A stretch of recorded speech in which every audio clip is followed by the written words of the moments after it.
Oh, first let's see. Everybody's here, right? All right. We're gonna begin with a FERC update. Brianne Snow is here somewhere. I just saw her smiling face a moment ago. Hello. Right there. Hey, Brianna. Can you guys hear me? Yeah, there you go. Can you guys hear me? Yeah, I can't see your. Yes, we can. It says We that can hear you. It says Hey. that the host stopped my video. Oh, here we go. Okay. But your lips aren't moving. Oh, there you are. Okay. Right. I'm no longer on the beach. All right. All right. So yeah. The floor is yours. Okay. Well, I just was stopping in to tell you a little bit about what we've been up to and how we have essentially spent your money. So as you know, FERC is really focused on stability for residents in Summit County, and we are doing that through basic needs, which is mainly food security and rental assistance, access to care, which is physical and mental health, insurance enrollment and navigation, and then through parenting. And we do all of those services through a lens of equity and making sure we're listening to the voices of the underserved and vulnerable populations. We had $937,000 that we gave out to the community for rental assistance. That helped over 1,000 households. 754 of those households lived or worked in Breckenridge. And the money that you guys so generously provided us helped 605 households. That basically helped over 2,000 people. 262 of those were little kids under the age of 18. So definitely important work that you're doing. So almost 90% of the BREC rental assistance clients have lived in Summit County longer than a year, and almost 50% have lived here longer than 5 years. So a lot of the people that we were working with really had ties to this community. And several of them came back. They have lived here before, but we only counted their most recent time in the community. So a lot of really grateful people. Primarily working in the service industry. We had restaurants, lodging, housekeeping, resorts, retail, and spa as far as our top industries. We also helped a bunch of other medical and dental assistants, nonprofit community members. We just had a wide range, but really it was primarily in the service industry. As far as BREC is concerned, about 80% of those were English speakers and 20% were Spanish speakers. 97% of all of them said that they could not meet their basic needs without this rental assistance help, that they would not be able to feed themselves or their children. And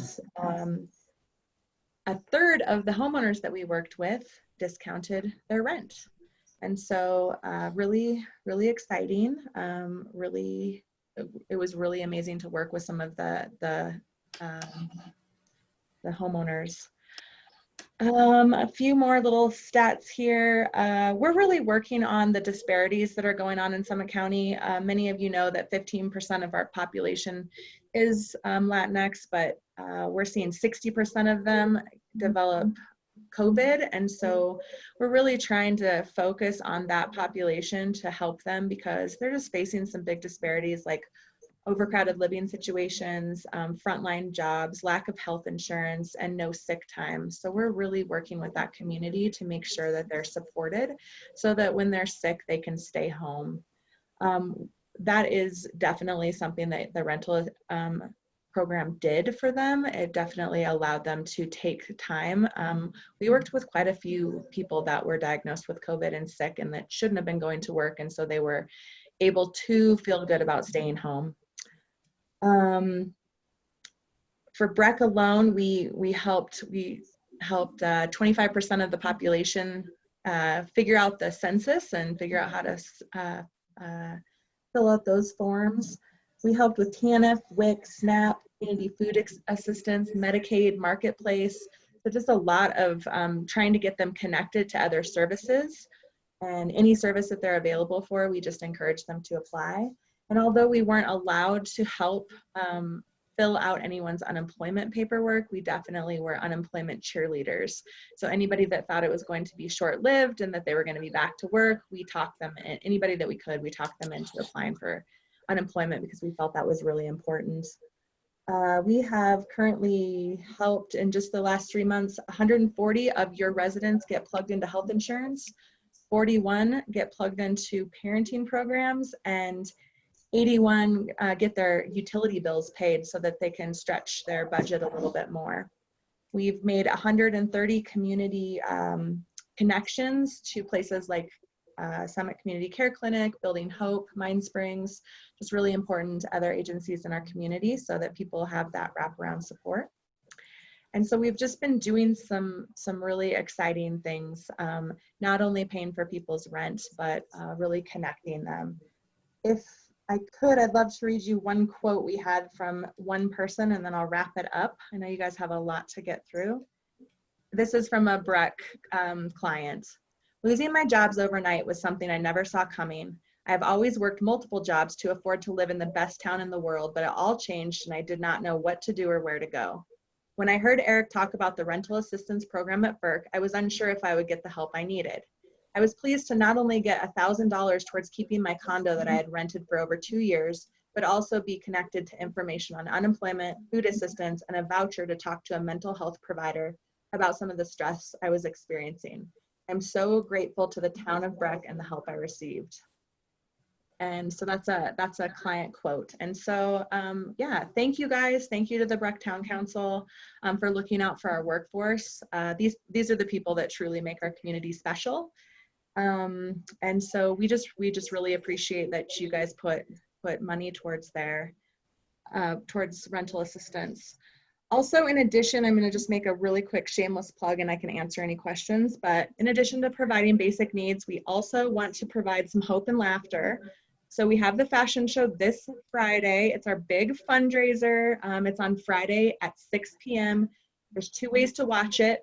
You can turn on TV8, which that's if you have Comcast, it's channel 10 or 880, or you can go to ferkfashion.org. Does anybody have any questions for Gary? Brianne, I do. Delighted to hear how the money was spent, obviously very impactful for the community. That's terrific. What happens now? Those same individuals still, many of them, their jobs haven't come back, will not be coming back. They're still in the area. What's sort of like the plan starting tomorrow and moving forward once we get through the end of June? That's a great question. So some of our families are doing better and we're helping them with budgeting and negotiating some reduced or forgiven rent. But a lot of our families are still struggling. And so what we're trying to do is give them what they need to be able to put all of their resources towards rent. And we're really doing some advocacy work with the homeowners. Some people they might not be able to live here. We have still some rent money that we raised before COVID. And so we have been trying to help a second time to those that are most in need and most vulnerable, but there's not an endless supply. And so we really have to be careful. So we're really just telling people to rely heavily on us for food, and that's what they're doing. We're pretty much a primary source for many families in the community for all of their food, because then they can divert their money towards rent. But I don't know, we really need to get people back to work and get them supported so that they can feel like they can go back to work. Childcare is a huge issue for many of our residents. The story's not over yet. I don't have a good happy ending quite yet. Have you had an opportunity to kind of think about, given the resources that is, I'll call it, in the bank today versus what you see the needs, say, through the end of the year, how much additional dollar resources that you may be requiring based upon your best projections or thought as to the future? Yeah, so that's kind of what we're in the midst of right now. We've had really phenomenal community and local government support that's really helped us. Not only, as you know, not only did the town of Breck help residents, but you guys also helped us be able to help residents. So that's been great, but we have been losing state grants left and right. And so we are really in the midst of seeing which one of our funders are going to be able to continue funding us and who is going to have to drop off, and what that's all going to look like. And so we really hope to know what that does look like by July 1. And we're just kind of talking to all the families about need. We just now got through that first round of money. And so we're really hoping that as that people start to become a little bit more stable now with everything opening up. But we should know kind of where we are. Sorry, my computer's going crazy. We should know where we are more by July 1 as far as financially. Thank you. Yeah. Any other questions? Yeah, Brianna, you said that about half of the landlords forgave rent, 1/3. 1/3. How could we, is there any way we can increase that? I thought that was kind of a prerequisite. Maybe that is on our business, on the business rent, but I thought that was kind of a prerequisite that we ask the landlords to acquiesce as well, as far as reducing the rent a little bit to take a little bit of the sting and make our dollars go further. Yeah. So a lot of what happened, it wasn't mandatory, but a lot of what happened is that was the payment that we paid. So if we paid May rent, and it was $1,300 and we came up with $800, those are the ones we counted towards helping. A lot of the homeowners actually said, listen, you pay this time and we're going to get next month, or we're going to get a part of next month when they won't have FERC help. And so that's kind of what that looked like. And we don't have all of the numbers around that and being able to follow throughout the months. So that third number is likely low. It's likely low. Those are the ones that we have confirmation right then and there from the, I get from you. the Okay. landlord. Mm-hmm. Great. I think we're gonna, I hope you've learned some lessons through this on how to, really actualize this money pretty quickly, because you guys did an amazing job, truly. I'm afraid we're gonna be in for this again at some point. I don't know if it's gonna be the end of the summer or in the fall, but I feel like we're gonna have to pull the trigger on something again. So, make sure you continue some dialogue with us as you guys sort of sit down and brainstorm about what we can do next time to make this even quicker and simpler, and how do we get the message out easier. We were all, of course, in a fog when this was going on anyway. So, I think having gone through this with you once, I think it'll be easier if we have to do something like this again. And sort of to Jeffrey's point, it would be great to go out with the initial message of, you've got to help the people that are living in your houses, give them the skip of a month or something, because even right today, there's already help shortage in town. If we go through this again and people start to leave, it affects the businesses first, but then it affects everything else on the outside. It affects every home, every short-term rental, every long-term rental. So we need to develop, I think, a community-wide message that if we have to do this again, it's easier to actuate. So, yeah, Absolutely. Erin. Brianne, are you seeing evictions, or are you seeing? We're not seeing evictions yet. We've had a couple clients come in and say that their landlords have talked about it, but we're not seeing any official evictions yet. And we're working closely with the housing authority and to hear what is happening, to hear those trends, to be able to advocate appropriately. Okay, thank you. Great. Any other questions? I'm sure you covered this. In fact, I heard you cover it, but just to reiterate, how are we doing as far as how is the mental health equation on this? Do you have enough support? Are there enough vouchers? What do you need going forward for this? Yeah, so we are working with Building Hope right now to figure out how to meet those needs. And because we are seeing a huge increase, so are they, so are other mental health agencies, and we also understand that we'll see another wave of that need. And so right now we have 2 mental health navigators, and so we're trying to increase that to help connect people to services.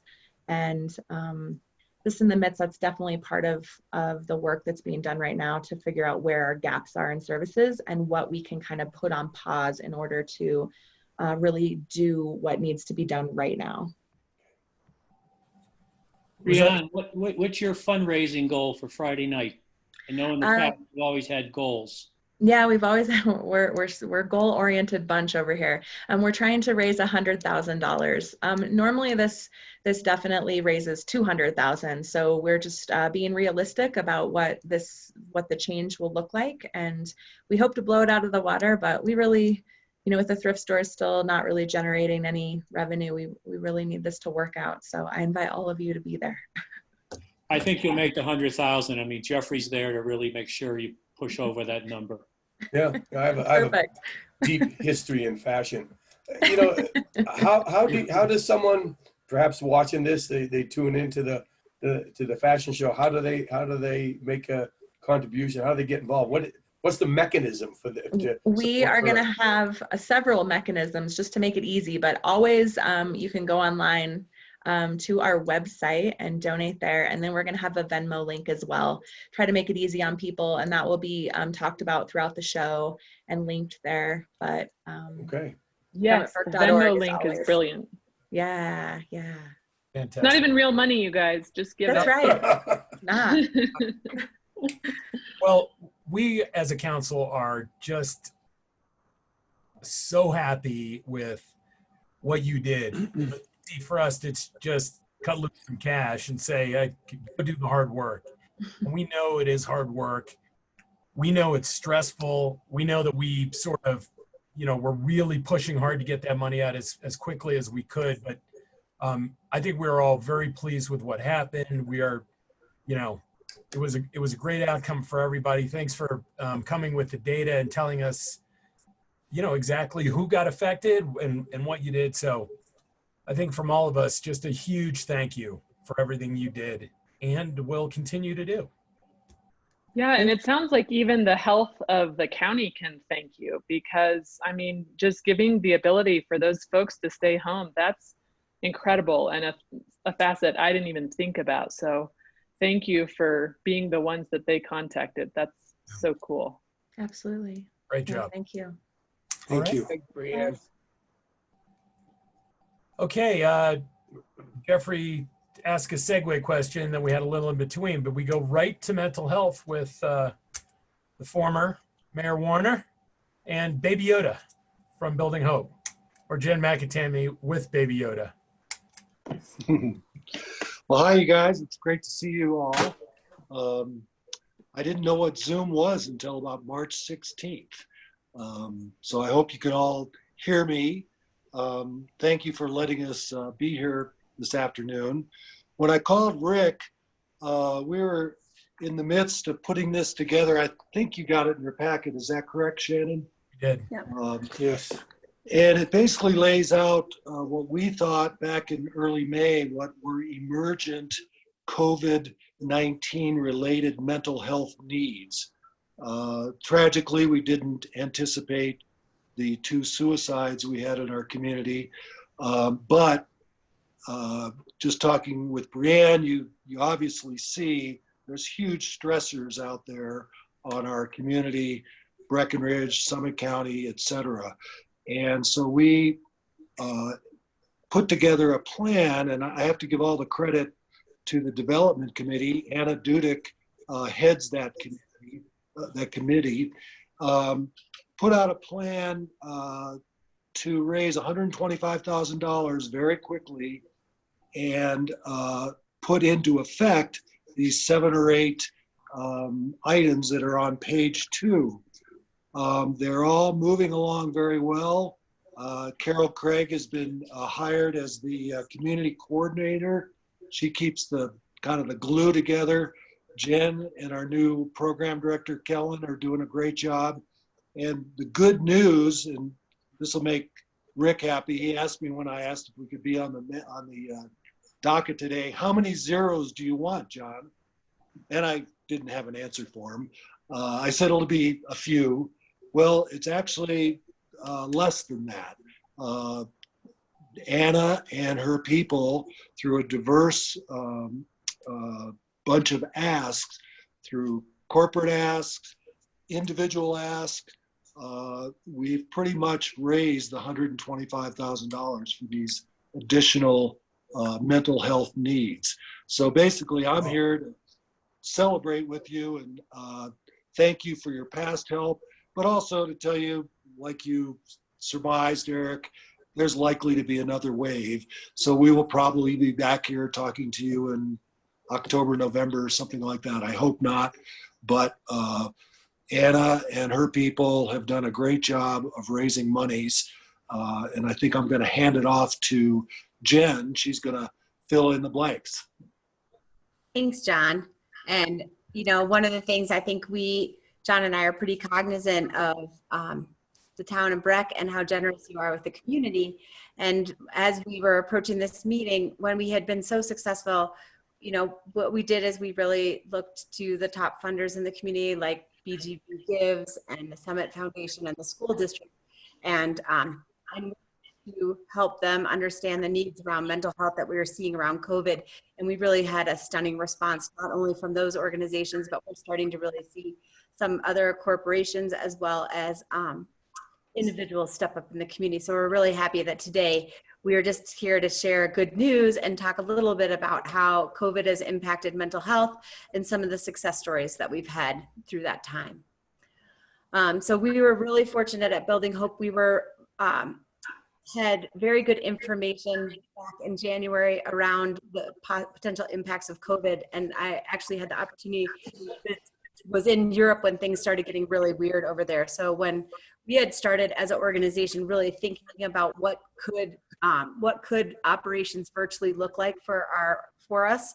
And so on the 15th, when we got the stay-at-home order, we were able to just basically implement all of those pieces, move our workforce remote, and be able to continue to serve the community in the same way we always had, but do it virtually. We have been very fortunate in creating a really strong partnership with Eagle Valley Behavioral Health, which is really what would be Building Hope's counterpoint in Eagle County, that is sponsored and supported through Vail Health.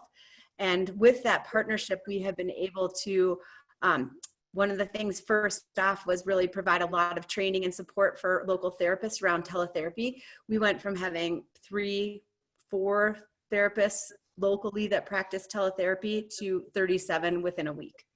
And so that made sure that we were able to create continuity of care for the people who were already in care, and also provide opportunities for people who were going to be new into that system to be able to connect in a great way with a therapist. Through that partnership also, we were able to start offering reflective sessions and supervision for frontline hospital workers and our first responders. So based on the stress that they were seeing, really provide additional support. Partnering with Mind Springs, we were able to stand up another support group for our frontline workers, and just continue to provide additional training for the provider community around trauma and adolescence and how they were being impacted by COVID, because they were probably one of the most negatively impacted groups. We have seen a large uptick in volume around need for scholarship. In 8 weeks, we gave out 157 scholarships. Our typical volume is somewhere between 20 and 30 a month. So you can see the volume rose dramatically. And we were really lucky that the school district stepped up and provided additional funding. So all of the families that either children or staff or family members, anyone associated with Summit School District, we've been able to give them an expedited scholarship and connect them with the care that they need to get through that program, everything that was going on. With the terrible tragedy of the local suicides, we really came together with a large community group to talk about what youth needed. And when I talk about youth, I'm really talking specifically about teens. And I know some of you were there before when Ernie brought forth this the study about youth back in like 2000 and oh my gosh, most of that was maybe 2008 or so. Much of the information that was in that report is still valid today.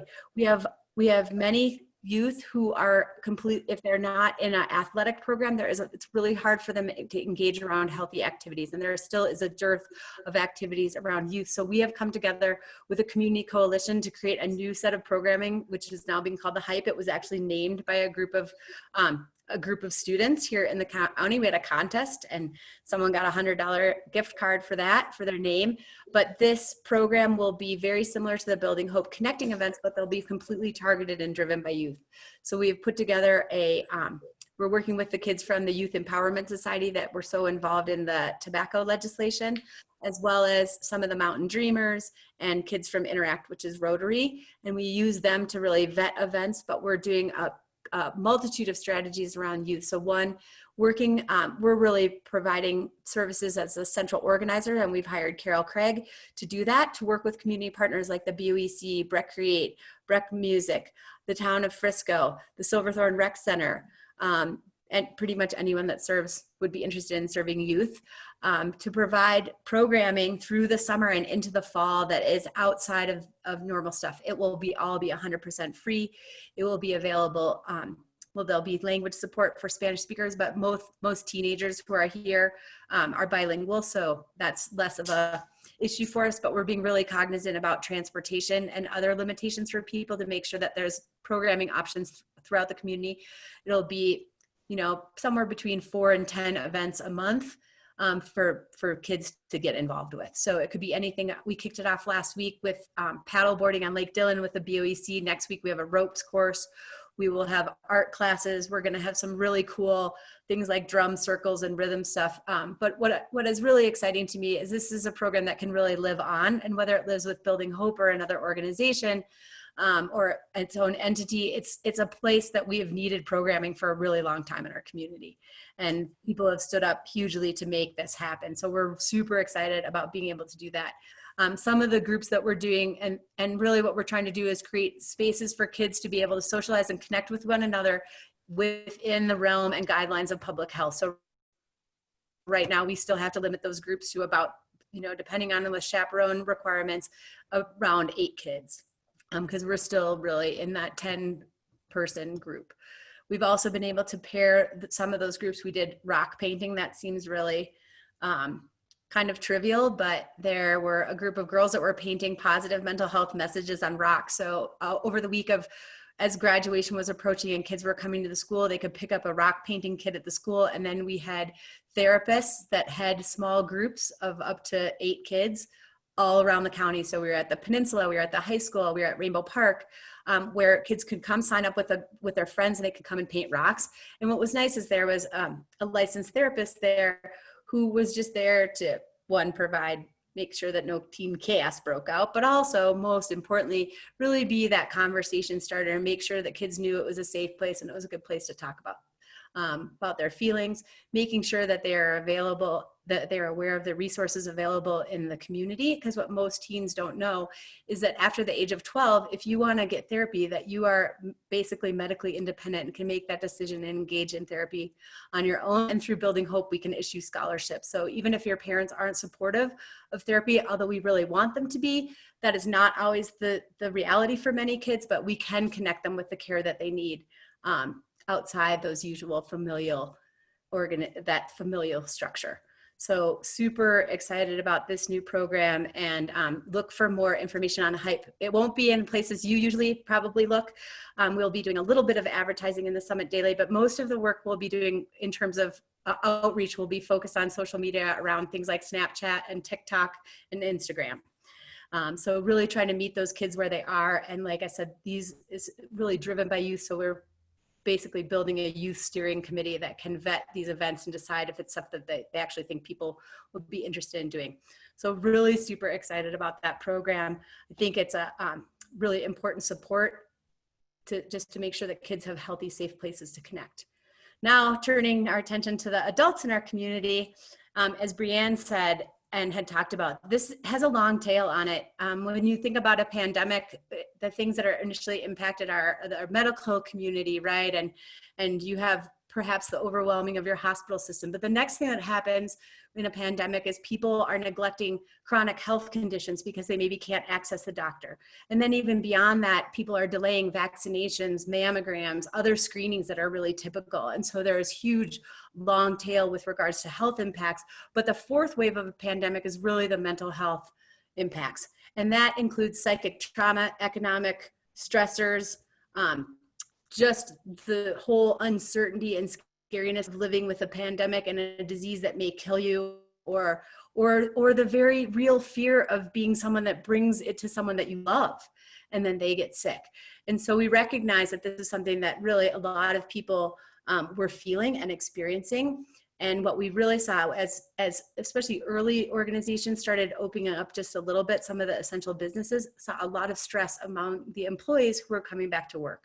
So we have worked with Kellen Glynn, who's our new program manager, to put together these Connect and Reflect cafes. And these are informal group supports that are organized around cohorts. The Summit Foundation very generously provided $30,000 in support for this program, but that will allow us to stand up groups of all across industry. So right now we're working with the food and beverage to both do Spanish speaking groups, as well as groups for supervisors and groups for other frontline workers.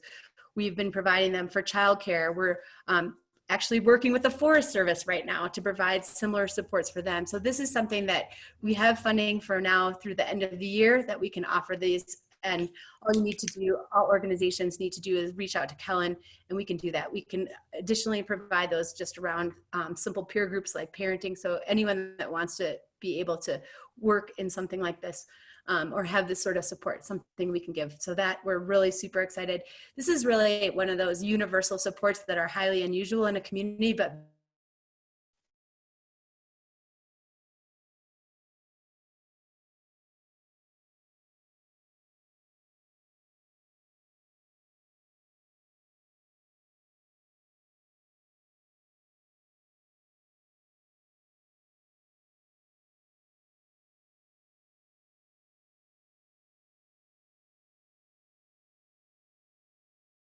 Looks like a bunch of people froze. Who's still live? Huh. Only you and I guess.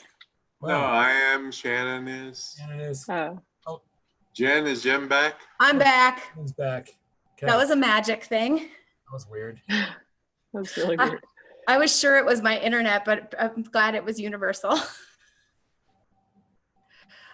What I was trying to talk about was Spanish language support. And so from Building Hope's perspective, we really want to, our mission is to support the entire community. But what that really means is that we need to be able to deliver programming in authentic ways in Spanish as well. As much as we'd like to serve some of our even broader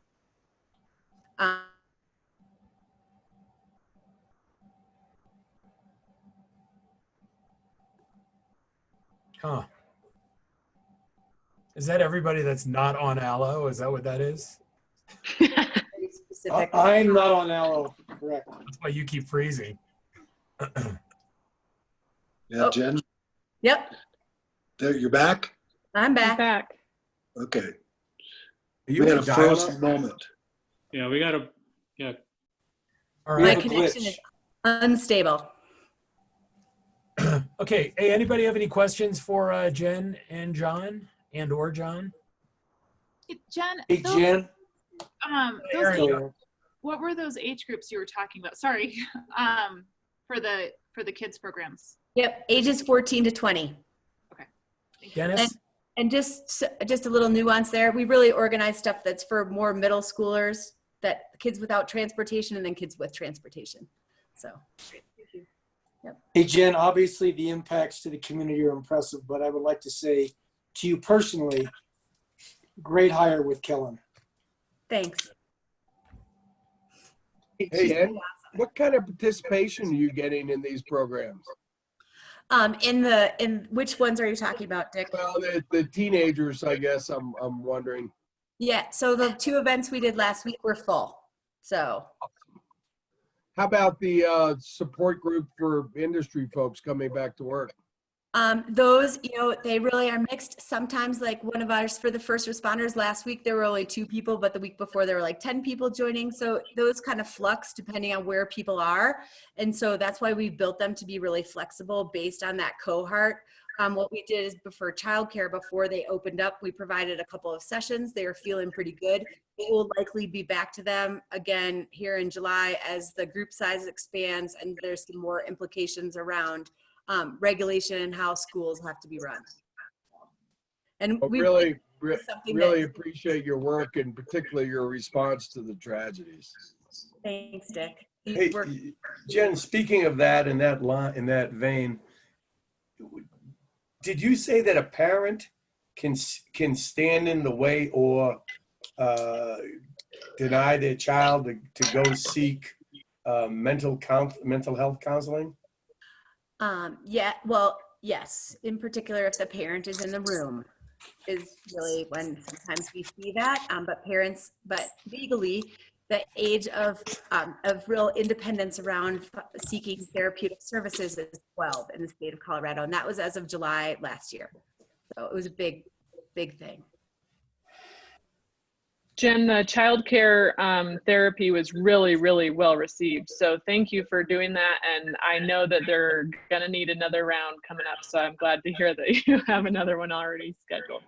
Yeah, we just recognize that the anxiety and stress that is being caused by all of this is a thing that we live with in a dynamic we're walking every day. And that sometimes when you have an opportunity to connect with other people and find out that you're not alone, it makes a huge difference in your ability to process that.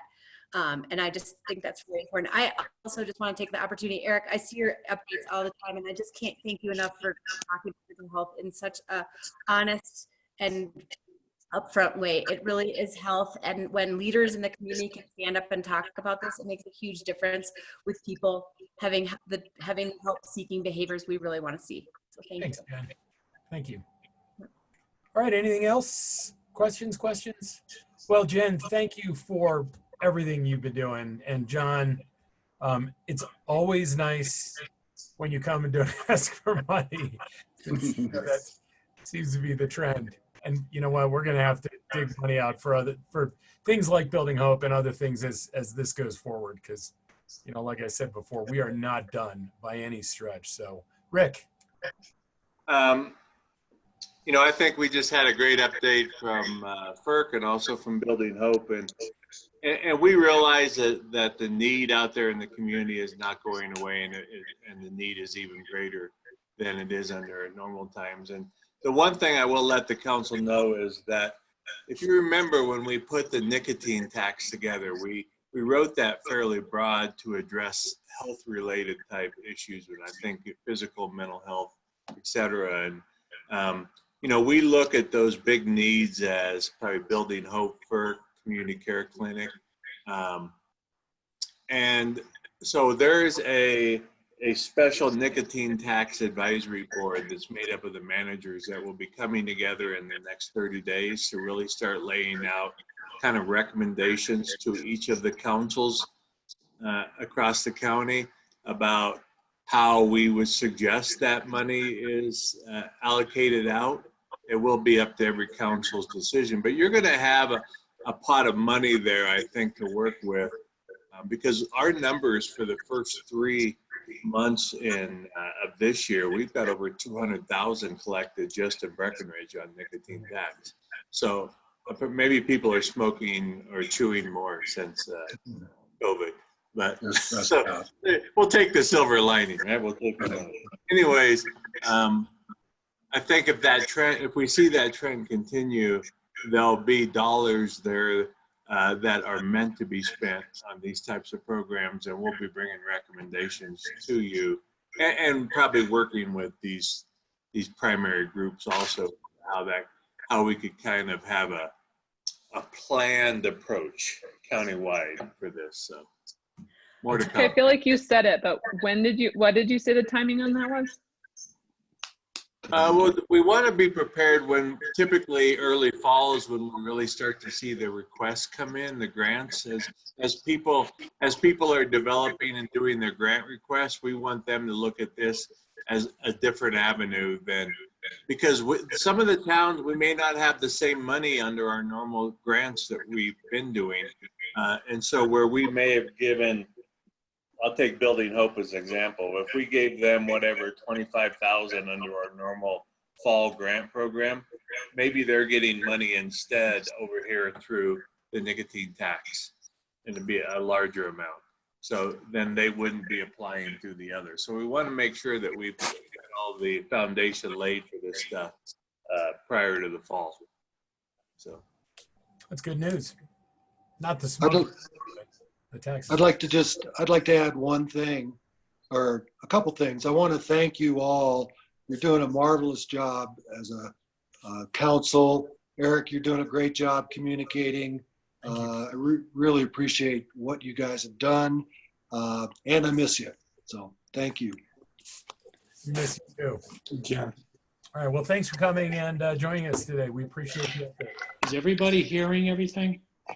Yeah, are you breaking up? I'm having a hard time. It's like, and sometimes the video will just stop. Or it's muted. Yeah, I just get a message that I'm unstable. My Believe internet, my internet That's for connection, sure. my internet connection is unstable, so I don't know. That's Jeffrey, not we have new a program information, for you. Jeffrey. Yeah. All right, gang. Let's move on to planning commission decisions. John and Jen, thank you so much. Thanks. Uh, Live but- long and prosper. Decisions for June 17th. Any questions, anyone? Anything you want to look at, call up, talk about? Do we have staff on, Eric? We should. Mark, are you on? Yep. There you go, Dennis. Hey, Mark, I can't see you, but I know you're there. On Dennis. Father Dyer Church, what's their timeline for their development agreement? I think they'll probably be coming in with the development agreement sometime later this year. They wanted to kind of get a sense of the issues that the planning commission might be dealing with as they move forward with the application. And then they're looking at fundraising opportunities as well. But I don't have a set time frame yet on that, Dennis. Okay, thank you. Other questions for Mark? All right, I assume there will be no call-ups this evening. Mark, thanks. I'm assuming you're doing the St. John's Church local landmarking for first reading this evening? I was actually going to have Jeremy Lott. Hello, Jeremy. Yeah, if he's, there he is. Hey everybody. So the St. John's landmarking, this is the first reading of that ordinance. If you recall, back in March, the council approved an ordinance approving a development agreement for that project. It came before you several times. And so staff is moving this along in order to get the landmarking complete. It was part of the development agreement that was approved. So I can answer any questions if you have any. Otherwise, Thanks, Jeremy. Thanks, Jeremy. otherwise. Any questions for Jeremy or Mark since he's on? No, this is on for first reading this evening. Everybody good? Yeah. All right. Jeremy, thank you. We'll see you this evening. All right, thanks. That's it for legislative. We have manager's report with public projects update. Wow, that is some light legislation, huh? Yeah. All right with me. Shannon. Hi. Hello, Mayor and Council. Hi. I don't have anything to add to the memo today, but I'm happy to take questions on any of the public projects. Questions, anyone? No. So I had a question about those Visit Breck right signs. Is now the right time to ask that? I think that's next. Oh, okay. Sorry. I think, yeah. Sorry, Shannon. Job well done. I love the way the water plant looks and It's awesome. everything looks good. In a perfect world, Shannon, when will this all this road work be done? 2029. Are you referring mostly to the fiber work, Jeffrey? You know, I mean, is that all fiber up on Wellington? Like the fibers through my hood, but on just on all the the construction is all over the place, you know, in the last couple weeks. Is Yeah, this around the both library. Yeah. Is this both XL and Allo, or is this just Allo, or what are we doing? Excel has been on Wellington, so that's their work. Hopefully they're wrapping up soon. Yep. And then I believe fiber will continue for at least another month. Mark's telling me fiber mid-July, so that's about a month, about another Okay. month of heavy fiber work. Mm-hmm. And then hopefully we'll see a pause. I know a lot of contractors and utility companies wanted to start early and start strong to get some work done while traffic was lighter. So I'm hoping that it will calm down towards the end of the summer. But I can't make any promises. Okay. Is the work on Ridge Street, is that private stuff? In front of the old Moe's, Yeah. that is private. They're needing to get into the water main and it's very deep in the middle of the road. So that's what that closure is about. Hopefully they're wrapping that up in a couple days. You need big signs that say, this is not a town project, don't blame Yeah, us. that'd be nice. Is that water line, is it steel or is it wooden? Here's to hoping it's steel. Not ceramic. Cast iron, probably. Any other questions on public projects? You know, I did have a couple questions from some citizens about the water plant, about the grass, and their concern that it wasn't, it wasn't user-friendly sustainability-wise. And I talked to James, and he said it was just it's native grasses. They're going to water it for a year or so. Once it's established, they'll leave it alone. There's going to be trees, and that'll be on a drip system, which is very efficient. So as far as natural using our water resources, it's pretty sensible and with an eye towards aesthetics without being too consumptive. Kind of like my lifestyle. Sure. Opposite of Hey, you. I do have one thing for Shannon. Go ahead. Shannon, so I got a call about us changing sidewalks from an aggregate to, it looks like a broom finish on the concrete. Is that the direction we're going? That has been our direction for quite some time. I think I told Eric 5 years, but I was thinking back to one of my first projects on Main Street. That was closer to 10 or 12 years ago. So we have moved to every time we replace concrete to go with a standard broom finish. And that is due to the need when you do an exposed aggregate, you wash off the top, half inch of concrete. And here in Breckenridge, if that gets into the storm sewer, it goes directly into the river. And concrete is really detrimental to aquatic species. So we made that change, 10 to 12 years ago. I know exactly which location you're speaking of. And that citizen was more concerned that there's one piece of, new broom finish in a span of a lot of exposed aggregate. Yeah, I walked it today. I saw it. So I'm probably the new guy, so I was the last guy to call. Maybe. So our direction is to keep moving forward, replacing as needed with the standard broom finish concrete. Okay, thank you for that. Do any of you feel the need to change staff's policy on this?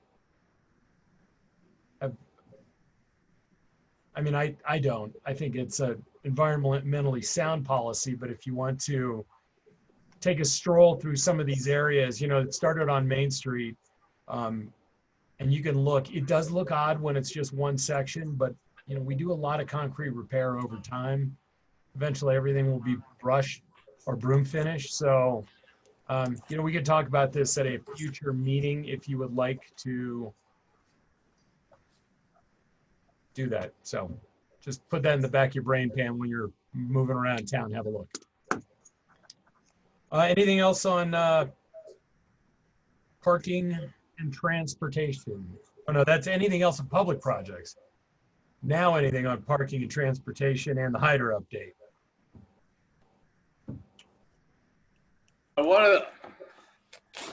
So Haley's on here if anybody has questions, but we wanted to start to give you an idea of some of the outreach that's going to be occurring as part of our marketing plan with the parking structure being built.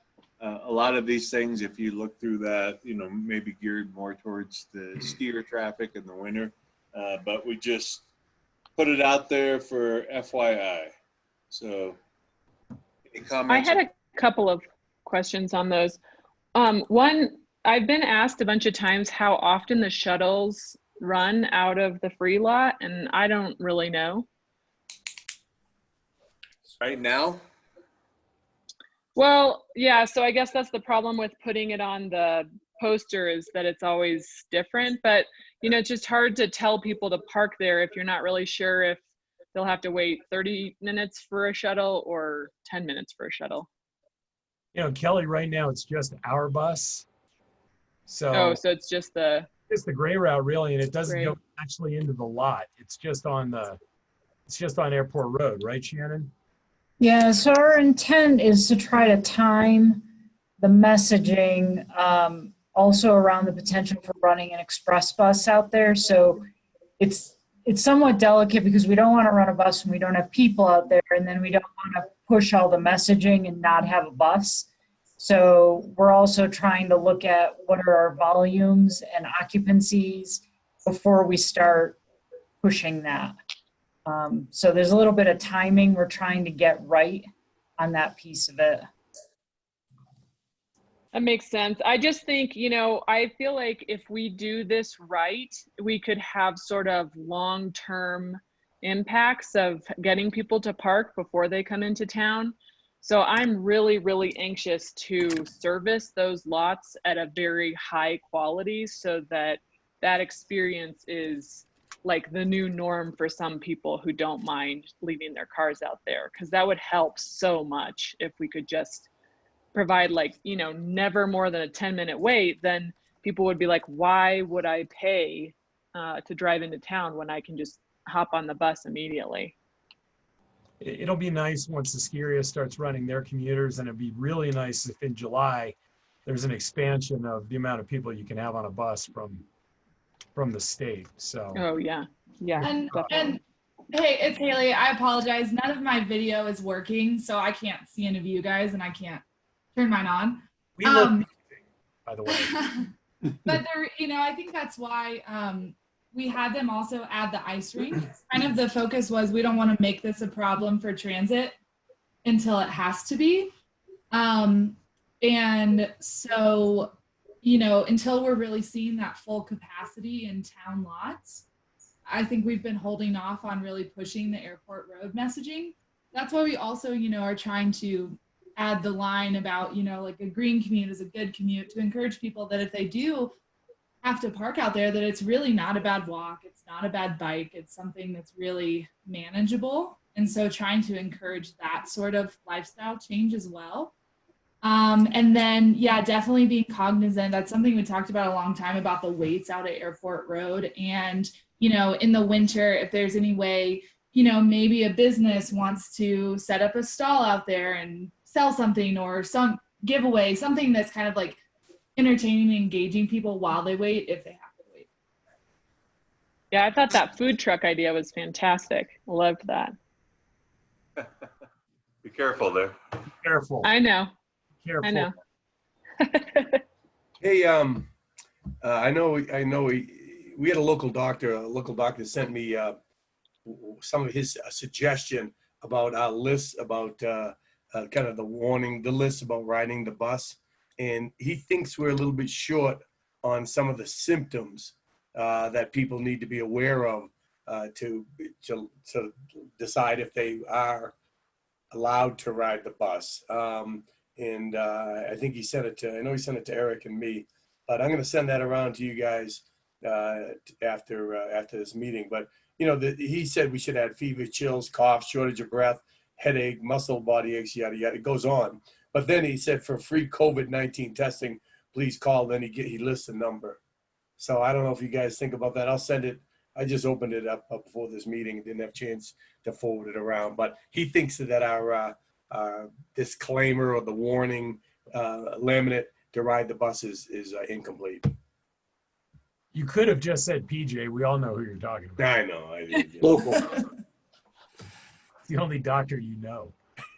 Yeah. Anything else on PNT? I have a question.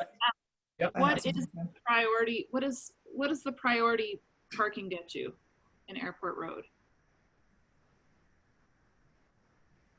What's the what? The priority parking. It says if you come in a 4-pack, you get priority parking. And since it's at Airport Road, I was wondering what that meant. I mean, we're definitely going to tweak that. That was their kind of idea in the concept to encourage carpooling of maybe, you know, Breck Park or the ski area, kind of like, you know, Copper has that like Subaru lot. If you have a Subaru, you can park on the front 10 spots or something. Like, it hasn't been fully discussed, but just this idea of, you know, if you do carpool, maybe you do get a better parking spot or something. But I think also we're trying to be really flexible, and we'll probably pivot a lot of our messaging right before ski season, because we also don't know what carpooling is going to look like. You know, if we are encouraging people to even carpool with each other.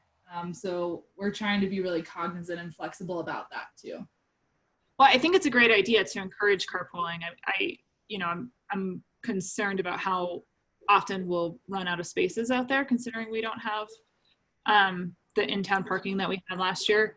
So I think the concept is great. I just know that like at a Basin or Copper, it doesn't translate because you're not getting closer necessarily. But I think it's a great concept to look at.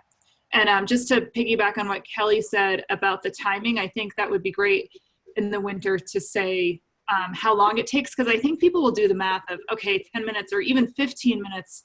How long is it going to take me to get into town, find a spot, and then get from my spot to the ski area? And where, you know, I think psychologically that does a lot. Yeah, agreed. Hey, Eric, one thing on transportation. I know that it went around in an email, but I wanted to say congratulations to everybody that was involved on the Moody rating that the town, the rating Moody gave us, and the interest rate on the parking structure and the refinance. That's over the top, and I just want everybody to be recognized for that. Yeah, that's pretty amazing. Yeah. I have one item on the parking structure I need to discuss with you all. As you know, we have a detour route down Park Ave due to the Main Street closure. CDOT has let us know that we cannot do any lane closures on Park Ave while that detour is in place. In regards to the parking structure, we're going to need to do a lane closure and possibly a full closure of Park in early September to facilitate getting gas to the project. So we cannot do that until Main Street is open. I know Main Street is tentatively scheduled to be open by beginning of September, but we'll need that to happen in order to do the utility work for the parking structure. Why does the structure need gas? To heat all of the concrete. Okay. Is that the best way to do it, opposed to electric? That's the best technology that's out there, is gas-fired boilers. I'm sure there are electric products, but I don't think they are up to snuff currently with the amount of BTUs you need to do the heated concrete. Okay. Any other questions for Shannon on PNT or Hyder, or the Hyder update? Pretty exciting. Got a structure coming out of the ground soon. All right. Thank you, Shannon. Thank you. Housing Committee and Child Care Committee minutes. Does anybody have any questions on those? The only thing I want to add for under childcare is that we're going to recommend that we continue to give the centers their allocation of scholarship dollars that we've been doing for the last 3 months. You know, over at least July and August, while they try to get in there and kind of figure out what, you know, what their capacity and et cetera is going to be. So we've been doing that. Those monies are allocated for that. So we've continued to do that. So if you don't have any problems, that'll be our MO for July and August also. Everybody feel good about that? Yes. All right. I have a comment. Yep. I know in here, Corey, in the minutes that it was brought up about an anti-discrimination clause. And I know that Corey responded that they do not track race or ethnicity, but I would still caution that we should include an anti-discrimination clause just because it's been shown that people can discriminate based on last names. Not that I'm saying that we're doing that. I'm just saying it. People might find comfort in an anti-discrimination clause. Even Yeah, though, I think Corey also mentioned that there's a standard language that the town of Breck has on everything that she thought was included, and that she would follow up and make sure that that language is included. So I'll just follow up with her and make sure that okay, great, that she's got it. Pretty good. Any other questions or comments on housing? Dick? Yeah, housing, I did speak with Elizabeth with regards to the housing helps money. You know, the county's almost out. And they talked about it in their work session this morning. And their staff is going to, I guess Frisco's not interested in doing it the way we are. They want full deed restrictions and not deed restriction lights. And so I think what I understood was the county wasn't interested in working at that level. So now they're reaching out the other two basins, and they've got it on their agenda for their last meeting in July to revisit and see, you know, what the staff comes back with from the other two basins and discuss possibly getting us more money. Cool. Which hopefully they will, because we have great momentum in the Housing Helps program right now. And we've been, you know, getting a lot done, and there's a lot of applications still out there. And most of them are in unincorporated county, you know, in the upper blues. So a lot of opportunity for partnerships there. Did you get a sense of why Frisco is not into that program? I mean, it seems like didn't we determine it's good bang for the buck? You know, I think they're into it. They are trying to get full deed restrictions where they address income levels. And, you know, that's not the way Housing Helps is set up. Housing Helps is set up to basically require workforce talent, you know, that someone from the workforce lives in the home. And so, you know, there's just, you know, the way they're going about it just doesn't really fit with how the county and how we're doing, the county's doing, et cetera. So, I mean, I think they're going down the road of more buy downs, that kind of thing, you know, building their own and buy downs, that kind of thing. All right. Anything else on housing and childcare? There were no committee reports, so financials. Hello. Gomez. I had to Google it. He was the husband, right? He was played by Raul Julia, so he's a good-looking guy. Good thing I'll we got take it. the Google working. I Googled it. So in the packet, we have the financials through May 31st. I'll just say real quick, expenses are, you know, holding the line where we expect them to be. And obviously the main focus of what we're looking at is what the impacts have been on the revenues. The 2 months, you know, we have March and then we have April and May in the books and in the report that you have here.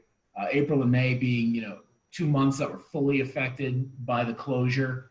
And when you look at your total net taxable sales report, you know, we had been guessing 70% down, I should say 90% down for those 2 months, with April being totally closed. And May is not in your report, but Heather's been able to compile a lot of information for us kind of on the quick. And May is 46% down, which is a lot better than we thought it was going to be. She was initially coming up with a much larger decrease, but after going through it and putting it together, we're pretty confident that we'll land at about 46% down for May. So those are small dollar months. It's not going to have a big impact going forward, but let's just hope that trend continues forward in terms of our estimates of the decrease being maybe a little higher than what we actually see. So that's been good news on the net taxable sales front.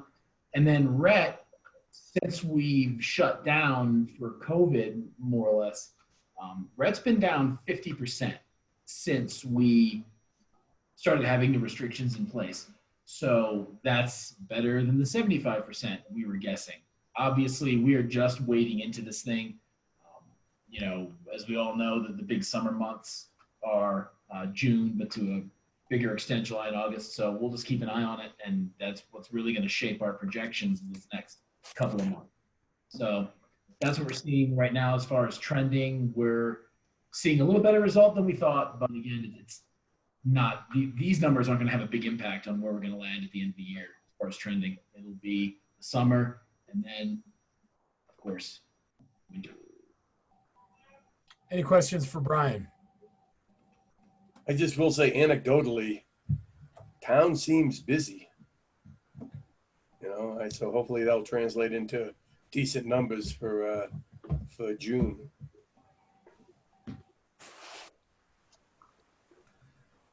Anyone else? All right. Anecdotally, Jeffrey, I agree with you. And from what I'm hearing around town, that you know, I don't think people are whole by any stretch, but I think people are doing far better than they thought they would. I mean, you know, mostly I've been just, you know, drinking at home, but the trailheads are busy. You know, I mean, that's where I'm getting a lot of my anecdotal information. And you see a lot of people out on the trails that you don't recognize. So I'm guessing they're coming up from the Front Range. Hopefully they're spending money. You know, the numbers that we're generating now are with lodging and restaurant being down 93%, excuse me, 93% in April. So starting to see that ramp up, and that's what we're seeing on Main Street. So hopefully as those numbers come up, grocery did not go down as far as we thought. So maybe a glint of optimism that our decreases will not be as great. Take a glint. It'll be pretty big, but we'll keep you posted. You know, we're just getting the numbers in as fast as we can. Thanks, Brian. All right. New Year's Eve fireworks discussion. Rick? Well, so you guys, those of you that were on the council may remember like February or January, February, you said, you know what? We had a debate about, you got a few comments from people that wish we would do fireworks on New Year's Eve, and you guys said, let's put it on the agenda and talk about it at some point. Here you go. So, you know, I'll just remind you that even though we may not have fire danger, there are several other environmental issues that have driven people to not have fireworks, even during the winter months. And, you know, I guess on the other side of that, when we do it on New Year's Eve, it's usually earlier in the evening. Because of the location, we don't have traffic issues, et cetera, those types of things. But what do you want to do, council? What's it cost, Rick? Well, we would typically split that with the ski area. Was always the you know, the New Year's Eve one. So it's, you know, 10 or 12 grand a piece. Dick, I think it was. I think I was the one that was pushing to discuss it again. I continue to hear people that missed it and pointing out things like, you know, it's a family-friendly event. It's a non-alcohol oriented event, particularly when it's early. I think we do them at 9, and the guests enjoy it, the locals enjoy it, and yeah. So I have continued to hear people in the community in support of it. So I'll just start out with that. Anyone else? I've heard the same thing as Dick, that people really enjoy it. It's family friendly. But I'm thinking in this year, I'd rather give that money to FERC for families that need it. You know, maybe the year after that, we revisit it and it comes back. But just one suggestion. I'm with Dennis on that. I think that sounds reasonable. I mean, I don't know of, and that doesn't mean there isn't one, but I don't know of a like very strong case against the New Year's fireworks. And I have been privy to several discussions about how much they felt like it added to their trip, or even to local families here, you know. So I feel like if it seems like a pretty reasonable expense, if there's not kind of a greater reason not to. Well, I think the downside of it is wildlife, pets, and you know, where that stuff, you know, it doesn't all blow up. I mean, it goes down and it's a bit of litter. But for me, like Dennis said, I think the money could be better spent. Two, I do think it's you know, the wildlife and pets. And I think there's enough no one's not going to come to Breckenridge, I don't think, because we don't have fireworks on New Year's Eve. If the skiing's good and if it's healthy up here. Aaron? I agree with that, and especially with what Dennis said. I think that's a great point about how that money could be spent better in other places. And I think we need to be sensitive to our community in whatever state that might be come New Year's. Gary? Yeah, I'm fine. I'm fine with not doing the fireworks. Quite frankly, even if it weren't a money issue, I'd probably still say, do we really need fireworks? I'm kind of sensitive to what it does to the wildlife and domestic pets, and we've heard from people that it drives those pets crazy. I've had dogs. I know exactly what they're talking about. I know it's family friendly, but again, as Jeffrey said, I don't think it causes somebody to either come or not come to Breckenridge. So I'm fine with kicking it down the road to have a conversation next year and using the money issue as why not to do it this year. You know, I'll just say one more thing. One of the arguments I hear, well, the ski area, you know, bombs some mornings, and that's the same. You know, that's the same thing. Well, that's public safety. That's public health. You know, fireworks never kept anyone alive. So, you know, that argument doesn't resonate with me. Yeah, and the bombing of the Hill is just intermittent. Fireworks are one after another. I mean, it's a crescendo that goes on for, I don't know, 20 minutes, you know, plus or minus. So, I think they would like us to call it avalanche control rather than bombing, but yeah, all the same. Rick? Go ahead, Rick. I kind of wanted to get the flavor of the conversation here. You know, I don't know that it should, if it will guide your decision. We do have credit with we have over $9,000 credit that we're setting on with the fireworks company. Because if you recall, Peyton was on the ball and had already bought the fireworks or paid the down payment for last New Year's Eve. And so they won't refund us our money, but they'll set on that credit for any future use. So we have probably our share of what it would cost to do it once, setting in a credit if we ever want to access that. So. I mean, I would say, honestly, I'm with Gary on this. I would like to see, because people always ask, and one of the Q&A is there any real empirical evidence of its effect on wildlife? Kelly, I'm sure you have in your old stomping grounds, there's got to be some study about the effects of fireworks on wildlife. I'd like to see if we can get a hold of that. And then number two, why on New Year's Eve? I mean, if you have to do fireworks, why wouldn't we do them at a time that we do them more for the locals anyway? I mean, I Well, think my birthday is on January 1st, so it's a really nice celebration. I mean, it is the busiest time in town. We're packed. Why throw 12 grand, whatever the money is? It's still enough money. You know, why wouldn't we do it some other time? And I don't think we should do it this year. I just don't right now with what's going on. I don't even like the optics of doing that kind of stuff. So is anybody in favor of, does anybody want to look at doing them this year and see if we can get some evidence on the wildlife piece? I mean, Well, I'll look for the evidence on the wildlife piece regardless, and I would like to revisit it in the future if there's not an appetite for it this year. That's fine. I'm fine with that as well.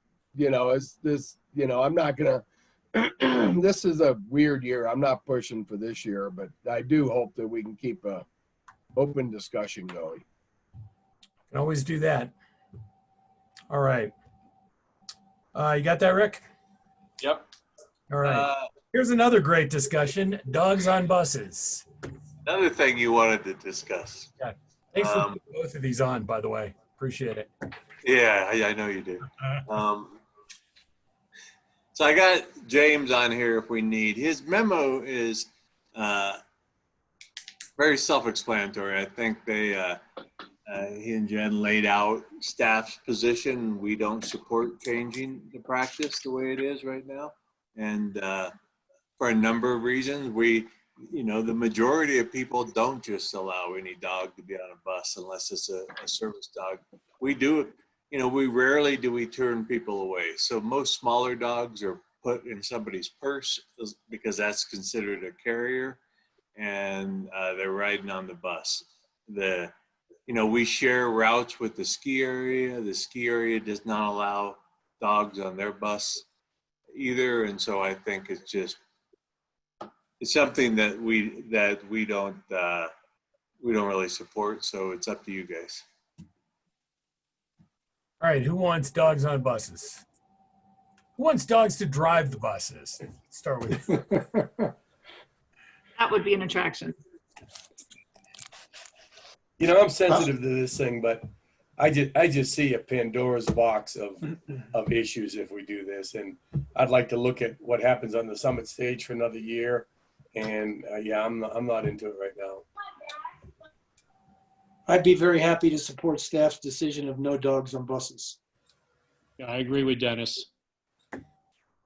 Agreed. All right. Everybody. I agree with Jeffrey. Let's give it another year, but it is one we may want to keep the discussion open on. All right. Good deal. And just while we were talking, I did get a email from somebody. They said there's some information at animal-ethics.org. So if you want to check out some firework animal stuff, that's a good starting point at least. So animal-ethics.org. If you need some light reading tonight. All right, while we're talking. Okay, now on to what I consider the main event for the evening. Well, the first event, Social Equity Advisory Commission update.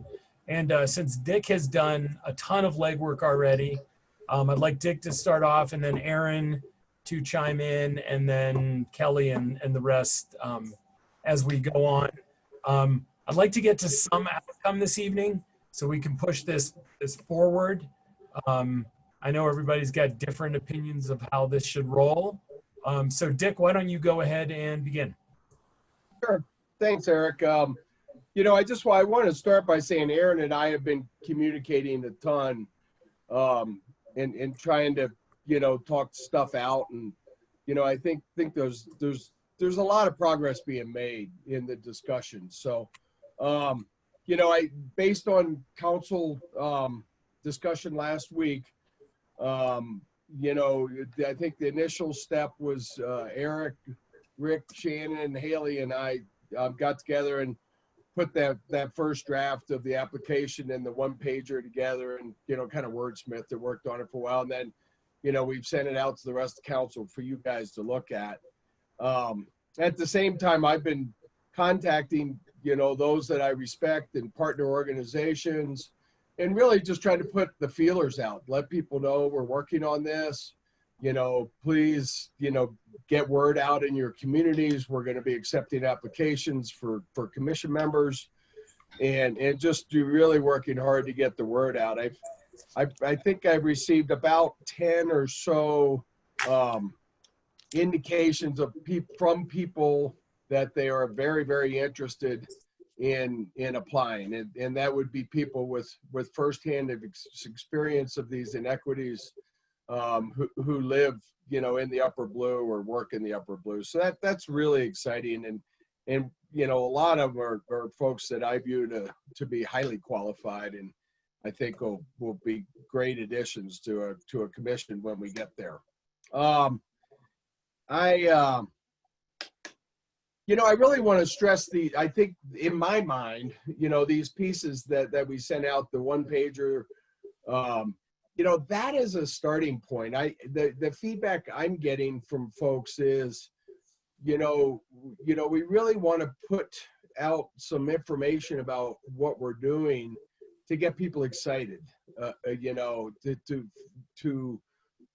try to encourage people to step up and, to join the commission. And so, that really is the purpose of that document. I think it is nothing but a starting point. And once the commission is formed and they start their work, it is far from set in stone. So it's not it's a very loose, very broad in scope piece that, that folks, that once commission's formed, they're going to take it and run with it. It's a starting place. It's a way for us to communicate to the community what we're thinking and such. I sent it to Brianne at FERC. I sent it to Pete Bakken at Mountain Dreamers, who suggested we send it to Scott Van Loo, who is the assistant principal at Dillon Valley Elementary, who's got some experience in equity work. And I shared with you guys the input we got back from those guys. So however we go from here, I feel super strongly that, a lot of the marginalized communities and the inequities that exist today, I think they are there because people don't necessarily feel safe in the process. So whatever we do from here, because we're going to have a discussion, it'll be a group decision. All I really stress is that I hope that we can set up a process that is safe to all, not safe to us and not safe to the normal people that are in the leadership positions in our community and organizations in our communities, but safe to all, because that is what this is all about. That is what we're embarking upon, is trying to understand the communities that we may not even know or understand that are underserved or experiencing inequities. And so I think if we want to bring them into the process and have them communicate with us, the process has to be really safe to them. So, yeah, so I guess, now we have a discussion on kind of what are next steps and, where we go from here. So I know Erin's got some thoughts, so I'll throw it to her. Yeah, go ahead, Erin. Sure.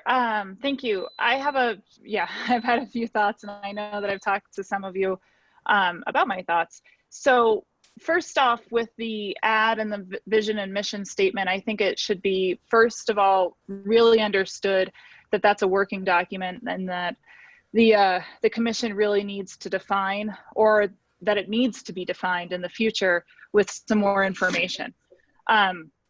Second of all, I think it should be, I'm really concerned that when we start naming groups within the document, even though we're trying to be inclusive, groups are going to be left out.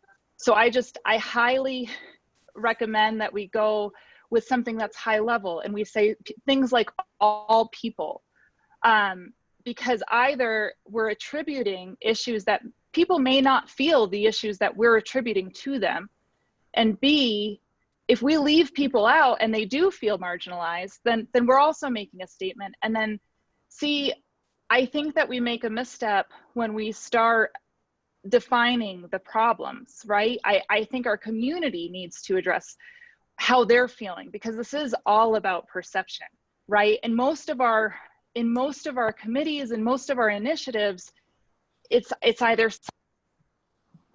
but here it's community based, and it's the community's perception that is important. And that leads to the other idea that I've been talking to people about, which is having a forum. I think that we should ask first before we act. I think that we can have a place for people to speak where we can ask the community to contribute. That can be a safe place, but yet it's a place where you can either write an email in beforehand and maybe it's read over the forum, or people just speak up. But if we're concerned about people questioning the commission, well, that can be brought up at the beginning and saying, we're not questioning whether we're going to have a commission, and this should be a safe place for our community to express how they're feeling.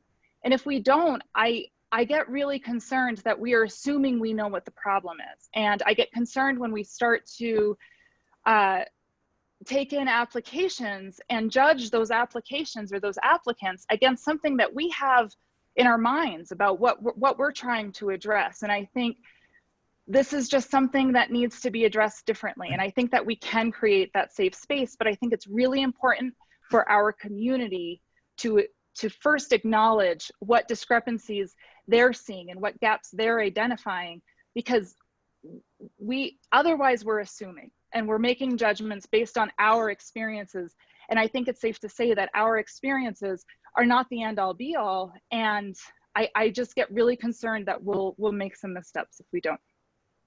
So Aaron and I have had a couple conversations about this forum idea.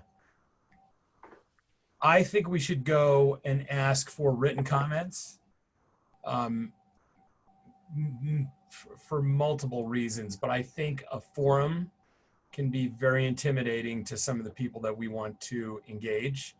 It can also be a place for people to grind an axe about stuff that we don't, there are some things that I don't want people who don't feel that there are problems in this community to be there saying, look, we don't have problems. What are you guys doing? I think there are some real downfalls with having a public forum to talk about something that, I don't know what we're looking for yet. And I thought, let me back up a step. When Jeffrey put the open space committee together, the town appointed open space people to be on that original board based on a pool of applicants. The applicants were broad ranging from Jack Wolf and Luis Alonso to myself on different sides of the equation. We were then tasked with coming up with that initial plan for how this whole thing runs. That to me is more of a vision what this should be. We could seek comment via email or whatever, and then we could use those to inform who would pick who the applicants, how you pick the applicants. I would suggest Dick and Aaron do interviews. I don't think we should do interviews like we normally do for these kind of things because they can be intimidating. We tend to talk in a dialect that is almost like we have our own local politician dialect that everybody that applies for everything we do sort of knows a bit of that to begin with.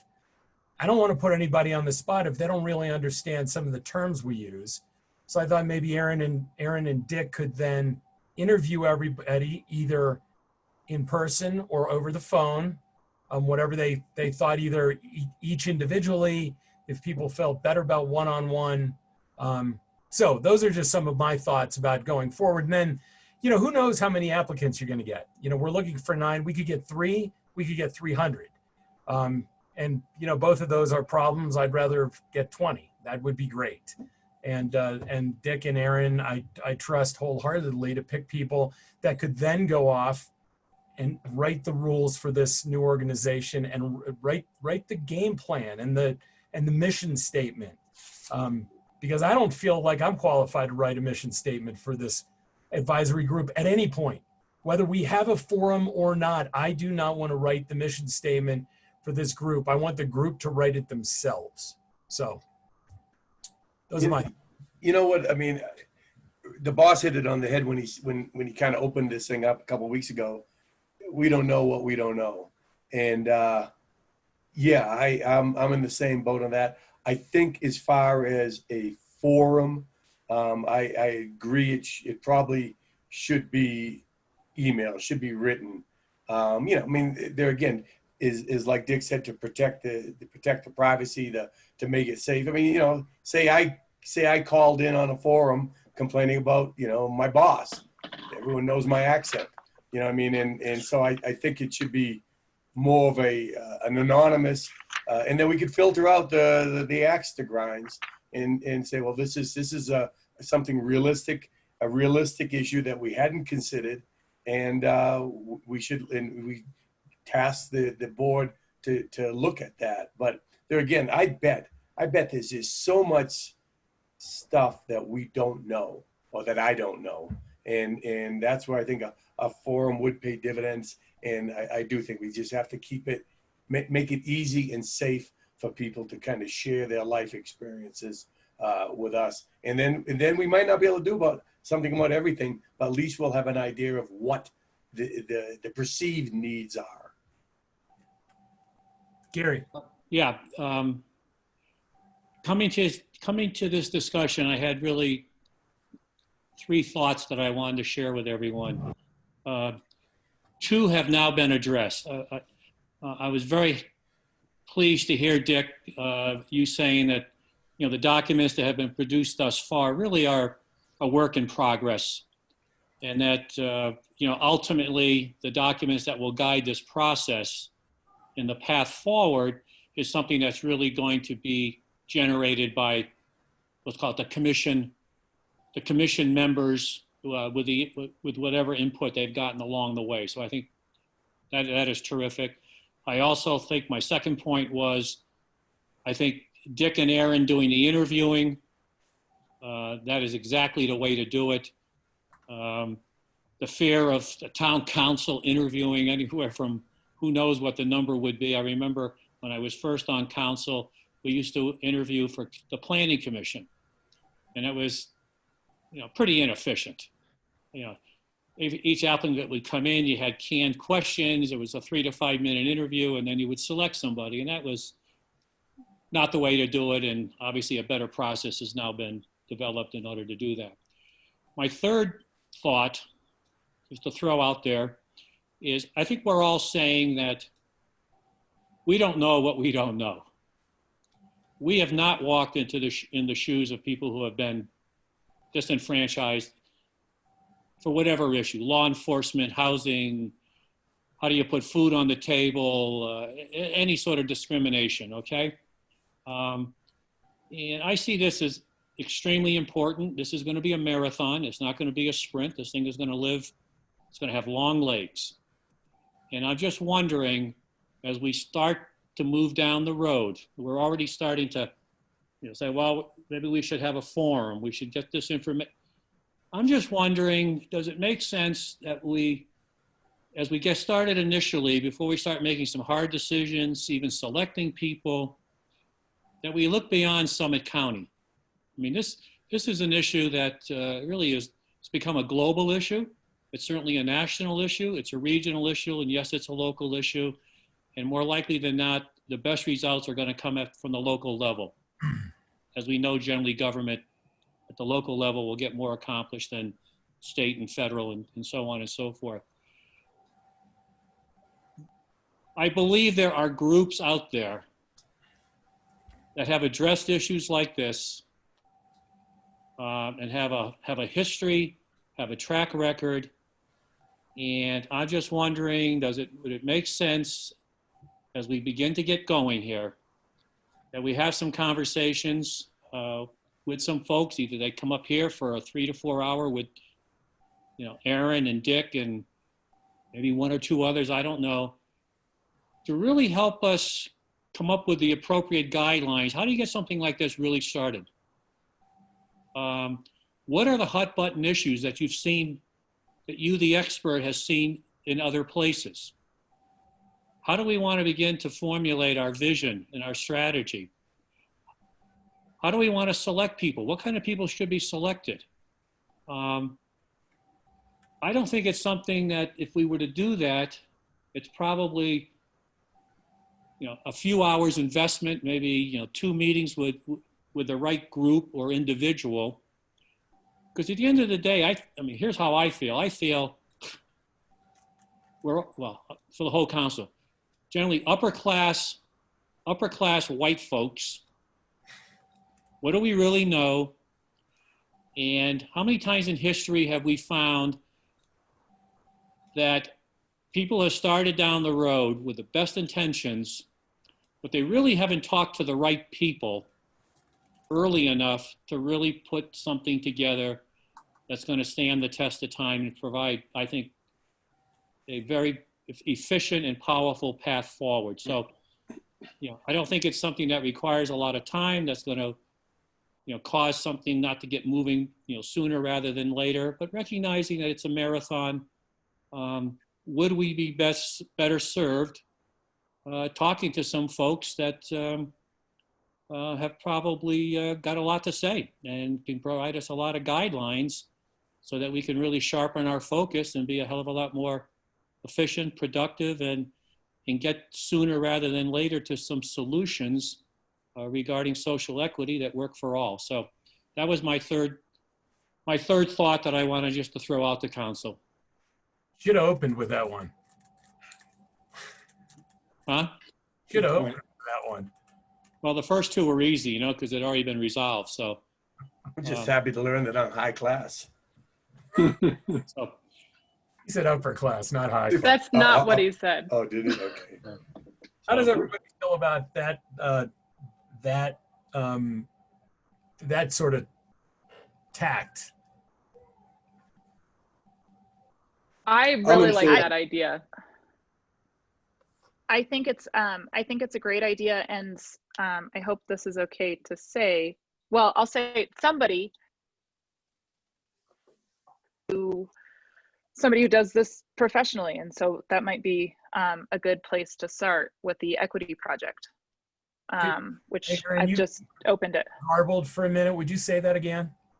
Oh, somebody from our community just texted me a link to the equity project, which is describing something along the lines that Gary was explaining. So a resource in that direction. So how's everybody feel about having Aaron and Dick look into this with, Rick and Shannon? I would like to see if maybe there are a couple of community members or a staff member. I mean, for one thing, I don't think you want to have an even number trying to decide who you want, because there might need to be a tiebreaker. But also, I don't know, I know that Dick has reached out to a few people who he and I have talked to. I don't know if one of them would be particularly interested in maybe helping this. I think that just having a little community perspective and not just town council perspective on the interview and hiring committee is something that I think could really help make the right committee from the very start. Yeah, I agree with you on that, Kelly. It would be my intent, if we do interviews, is to certainly involve, I think Aaron agrees, to certainly involve some community members in the interviewing, folks that have firsthand experience, etc. But I think going down Gary's path where we seek some outside counsel first before we move any farther is probably a good place to start. So to confirm, does that mean we will take on whatever timeline that takes? Take on however long that takes Yeah, to I mean, accomplish. Gary's right. I've been really wanting to get something going pretty quickly here, but Gary's right. This is a marathon. This is going to be a long process. There's parts of our community that you will not reach no matter what. So, whether it's a forum or ask them to email or call or even just approach them on the street and try to talk to them, there's people that just won't. And, we should probably get a pro to help somebody that's done this before, like Gary suggests, whatever that means, whatever that costs. I think, almost like a typical RFP process for a lot of the other stuff that we do. Yeah, Eric, I think there are groups out there that if you just went to them and say, look, here's where we'd like to get at the end of the day, but we just really need some help. Yep. And how do we get there? And it may well be, 2, 3, or 4 hour meetings that these organizations would, quite frankly, gladly do without, looking for any remuneration. I mean, to them, it's like it's advancing their agendas in a mountain resort community that's really saying, we need some help. We want to make sure we're doing it right. I think it's a great suggestion. How's everybody else feel about it, Dick? Yeah, I'm fine with that. I mean, I've gotten a couple texts already from local folks suggesting groups. Instead of putting a broad RFP out there, I think we hear from local folks what their suggestions are for those consultants, experts to help us kind of frame this thing. I'm fine going that way. But I think it's important to make sure that whoever it is, let's say, comes in as the facilitator, just use a word. Let's be sure we go outside the county. Let's be sure that we, No, I'm not looking to find that person in the county. I'm looking to have people in the county help us find that person. Okay. Or that group or that organization, whatever it is. Okay, thank you, Dick. Head nods, everybody good with this direction?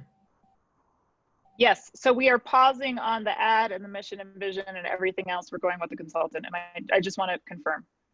Yeah, how's everybody feel? Is that good?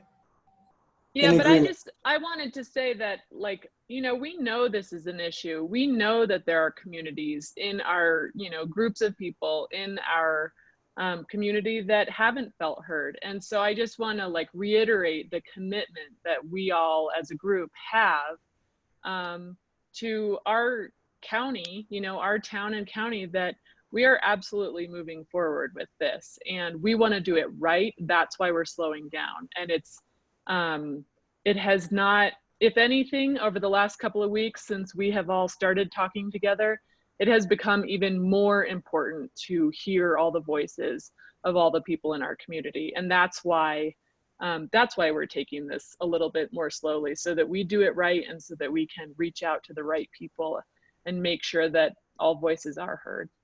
Aaron and I were at the Solidarity event over in Silverthorne, and it was pretty eye-opening.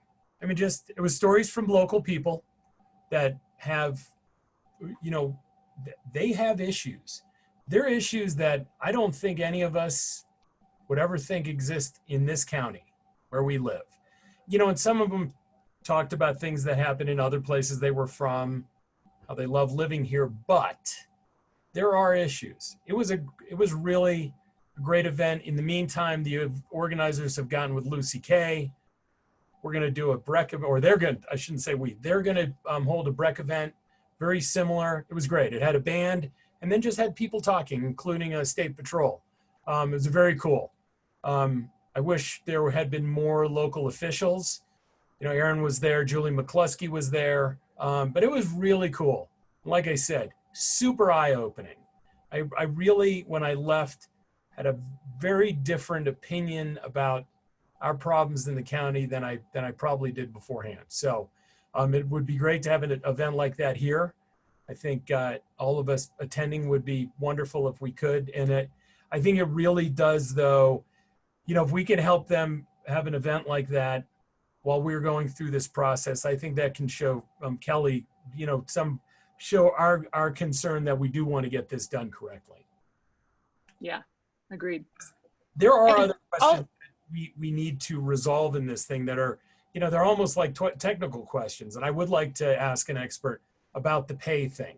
You know, we've had some questions about pay. We've had, you know, do we want to make this more regional? You know, we originally talked about Breckenridge, live, work Breckenridge. Then we talked about live Upper Blue, work Upper Blue. You know, do we want to expand that eventually to live and work Upper Blue? So I don't want to try to think we're going to put together a Summit County group in Breckenridge. You know, the other towns can do that as we move along. But anyway, Erin?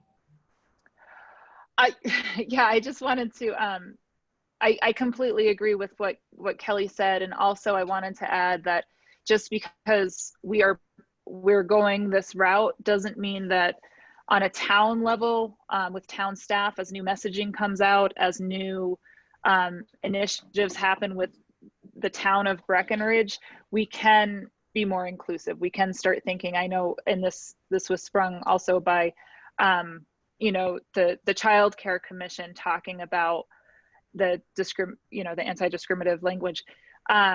But I think as we put out new messaging for this to be a lens that we look through to say to ourselves, is everybody inclusive and that sort of thing. So I think that we can make on a town level, town of the government level, we can start making changes. And I don't think that we need to wait.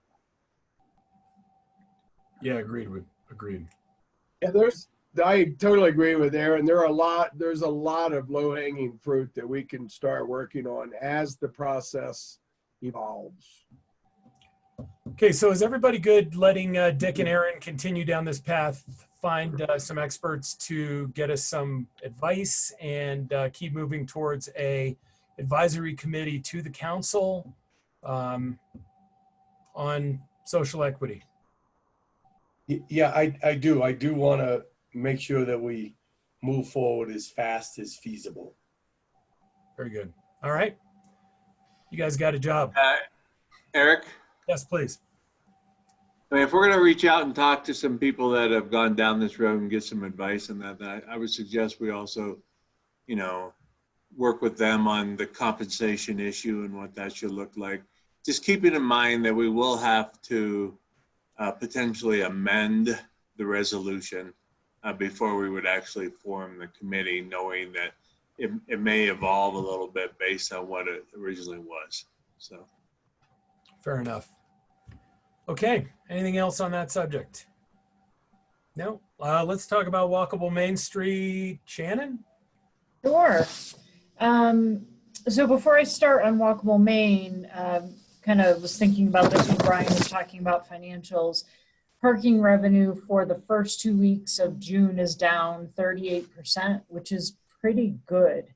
I did a quick napkin scratch, and I'm not nearly as good at math as Gary is, but I think we lost about 26% of our parking spaces that are not part of South Gondola lot, so kind of taking that out of the mix.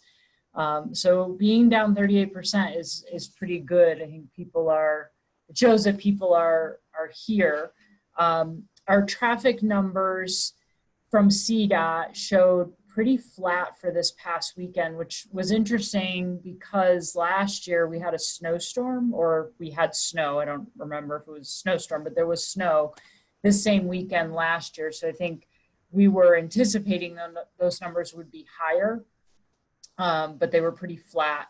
So we're continuing to look at both parking occupancy numbers and those traffic numbers to get an idea of what things look like. And just a quick look at parking occupancy, Saturday afternoon and Sunday mornings seem to be the busiest for parking in town. So that's just kind of a primer to the walkable Main. And actually, I really wasn't going to give you too much of an update on the walkable Main itself, because I think you're all pretty familiar with everything that's been going on, and there really hasn't been much new since the expansion of the spaces last week. The one thing, there's a couple things I wanted to bring up, but one of them is we've had a couple of requests from businesses that are between Watson and Wellington that are asking us if we would extend the closure. staff isn't recommending that, mostly because it's only a couple businesses and we already have a fair amount of, I'll call it dead space, which we're trying to animate. That's the second part of my conversation with you tonight. But if we extend the space, then we're going to end up with a bit more dead space. And the two businesses that expressed interest, one is a cafe and one is a restaurant bar. And so you would see them open likely at different times, which would then create animation in that space, you know, with just probably one business at a time. So right now, staff's recommendation not to move forward with that, but we really wanted to hear from you and find out what you thought of it. I'll start. Shannon, Rick, I walked down there and I know the two businesses. For two businesses, it's tough. But if those two businesses could take it upon themselves to see if there's other interest on that block, because the whole reason that we started this was to give businesses a chance to recover when the rug got yanked out from under them. So if we can find a way to get more businesses interested, I would certainly be interested in taking a stronger look at it. And just one other thing to think about is, do they have other options? So, you know, the poorhouse is right next to the canteen, and the canteen has been able to expand and is doing fabulous, and the poorhouse has the same option. Those diagonal parking spaces belong to the poorhouse, and so they could close those off because we've already allowed the canteen to do it and create extra parking along there. You know, my other concern is that area was packed with parked vehicles. Eric and I walked down there right before the meeting to look at it again, and every parking space is full, and people are walking to and from their cars, passing by. So I think it is actually generating a lot of foot traffic in that area. And, you know, if the poorhouse didn't have an option, that'd be one thing. But, you know, the canteen is right next door, and they're not asking to go in the street because they have a good option off the street. Good point. Yeah, but I really like Dennis's point. I mean, I think what's been surprising is, you know, 3 weeks ago, as part of that Walkable Breck committee, it was like 50% of people, you know, weren't sure if this was going to work. And it's been such a resounding success. I mean, a lot of people are saying, wow, we love this. It's been a great experience. It's been good for business.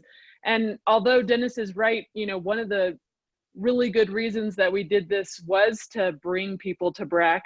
The primary reason we did this was to spread people out. And so I kind of feel like as Breck, the walkable portion gets more and more popular, I think that it might be a really responsible choice to say, okay, we feel more people in this area. Let's continue to spread people out. Let's go up another block. If we have interest and can animate the area, you know, put it on them a little bit, get your neighbors to get excited and commit to getting out there. But it would, I think, you know, public health and safety, it's a really good reason to look at extending a little bit as interest in coming to Breck increases. Yeah, I'm tilting toward Dennis and Kelly.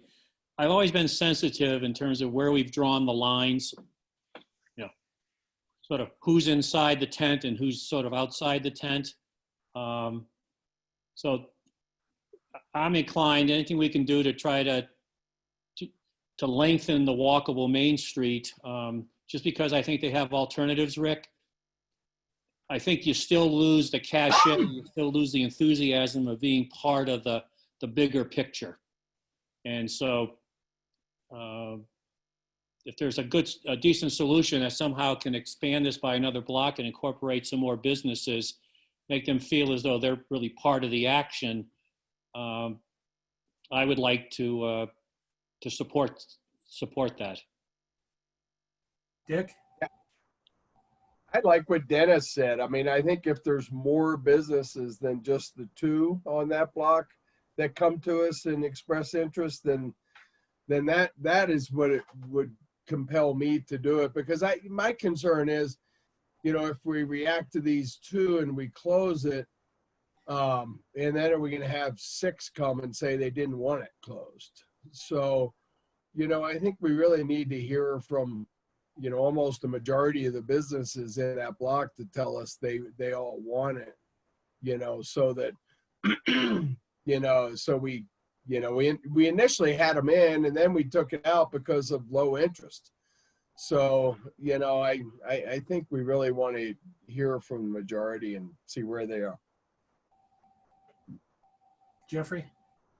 Yeah, you know, initially I kind of suggested we make it a shorter closure, shorter as in distance and shorter as in time. And, you know, I'm not going to, by the same token, I think if businesses, the majority of the businesses express an interest, then, you know, I could be talked into it. But as far as just unilaterally or bilaterally, since we have 2 businesses that would inquire about it, I wouldn't expand it until we get buyback from the other businesses on that block.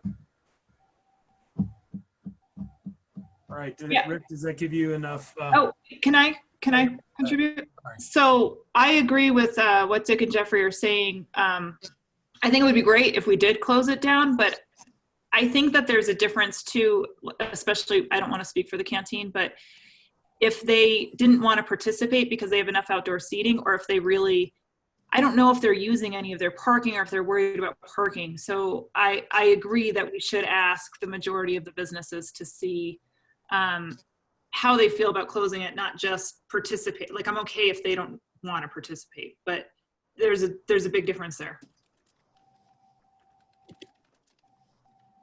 Okay, so we have a meeting tomorrow with the reopening committee, and we'll engage them on this subject also to reach out to the businesses along there, and we'll get with all the businesses and see where the majority of them, what their feelings are with regard to the closing that down. So. All right. Thanks, Rick. Shannon, do you want to talk about the animation piece? Yes, so Rick sent out to everyone the proposal that BCA put together for animating Maine.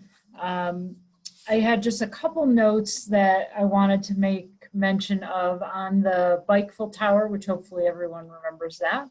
It does require some assistance from the town, and Public Works is willing and able to help get that set up. It does require a crane, so they would, once we know whether or not you approve that, they would start working on that. And then on the Summit Hope Street art, I think you're all familiar with the Hope Hearts that Shannon Galpin was doing around the county, and some here in Breck, and then also the strength messages that were on the Riverwalk pathway. And so this proposal includes those strength messages being applied down the whole of Main Street. And I think that was it for highlights. I'm certainly happy to answer any questions you might have, but we really want your direction on if any of these things resonate with you. And again, the BCA and BTO and some of our staff walked Main Street last week and looked at those spaces where we don't have restaurants or anything in the road, and tried to find ways that we could provide animation and activation in those spaces. You know, kind of the idea of if we were to expand down to farther down North Main, we need something to connect where there are restaurants now, say like where Breck Tap House is and Fawn, Maine, down to those restaurants, right? So it's trying to expand that space and get people to spread out, like Kelly said, and move about the open spaces more readily. All right, questions or comments? Shannon, on the murals and whatnot, will will there be a specific location where they're going to be placed and we'll know about it and not, last year, remember we had some issues about this, some at places that weren't pre-approved. And is this going to be Yes. kind of tied down so we know what to expect and the artists know what to expect? Yeah, so the mural, the Solidarity Street mural is very specific and on the roadway. So I think that's kind of the key part to it. And even the Hope Heart piece is intended to be on the roadway. So there is not a plan to put these up on business walls or anything like that. Is there a way we can see what the Solidarity mural will look like? I would have to ask Matt, but I think we could. I'm pretty sure that the artist would do a rendering beforehand that you could have a chance to look at. They have not, obviously waiting to select an artist until they know whether or not council approves it. But once they get an artist on board, then yes, we would get you renderings. I'm totally in favor of it. I just want to make sure it fits with our community values. Yep. Shannon, I know this is mostly to animate what's like walkable in Breck, but do you think there's any appetite to sort of also help maneuver people, like up to Ridge Street or up to the north end or down to the south end, just to draw people out of the walkable section so that, like Gary was saying, it just helps, more people benefit, I guess, from having these people in town? Yeah, I think that's a great point, Kelly. And we've tried to do it with signage, but it just, we all know people, signage becomes a blur. And so we could certainly talk with the BCA about, is there a way to extend this activation beyond the end point of the closure to try to get people up? And as you all remember, part of the issue with Barney Ford, or the intent with Barney Ford, is to try to draw people up Washington to the Barney Ford lot to show them that Ridge Street is there. And I think we could do more of that. Yeah, I think that'd be great. And I think it would help be a little more inclusive of others as well. And spread people out again. And also I am completely in favor with all of this. I think these are they're great ideas. I just want to make sure that we're still cognizant of not taking up all the free space. Like, I think when we see open space, we're tempted to fill it. But I still want to make sure that people have the choice to be in town and still have that 6 feet around them if they want to. But I love the idea of Bike Full Tower being seen down Main Street and it looking like, oh, there's a lot going on down here. It's great. Great. I love the idea of adding vibrancy, because I think that's some of the reason people love being there. Other comments about this part? All right, Shannon, anything else? No, I think that's good. If no one has any issues, we'll kind of head down the road on all of these pieces. The non-arts activation suggestions that Matt put together, we'll have to kind of evaluate those. And I think to Aaron's point, what I'd like to see is us put some things in place, see how they work, find out if we have other spaces that need something, and then try to fill in those spaces if needed, as opposed to kind of initiating 10 things and finding out we've now really clogged everything up. Right.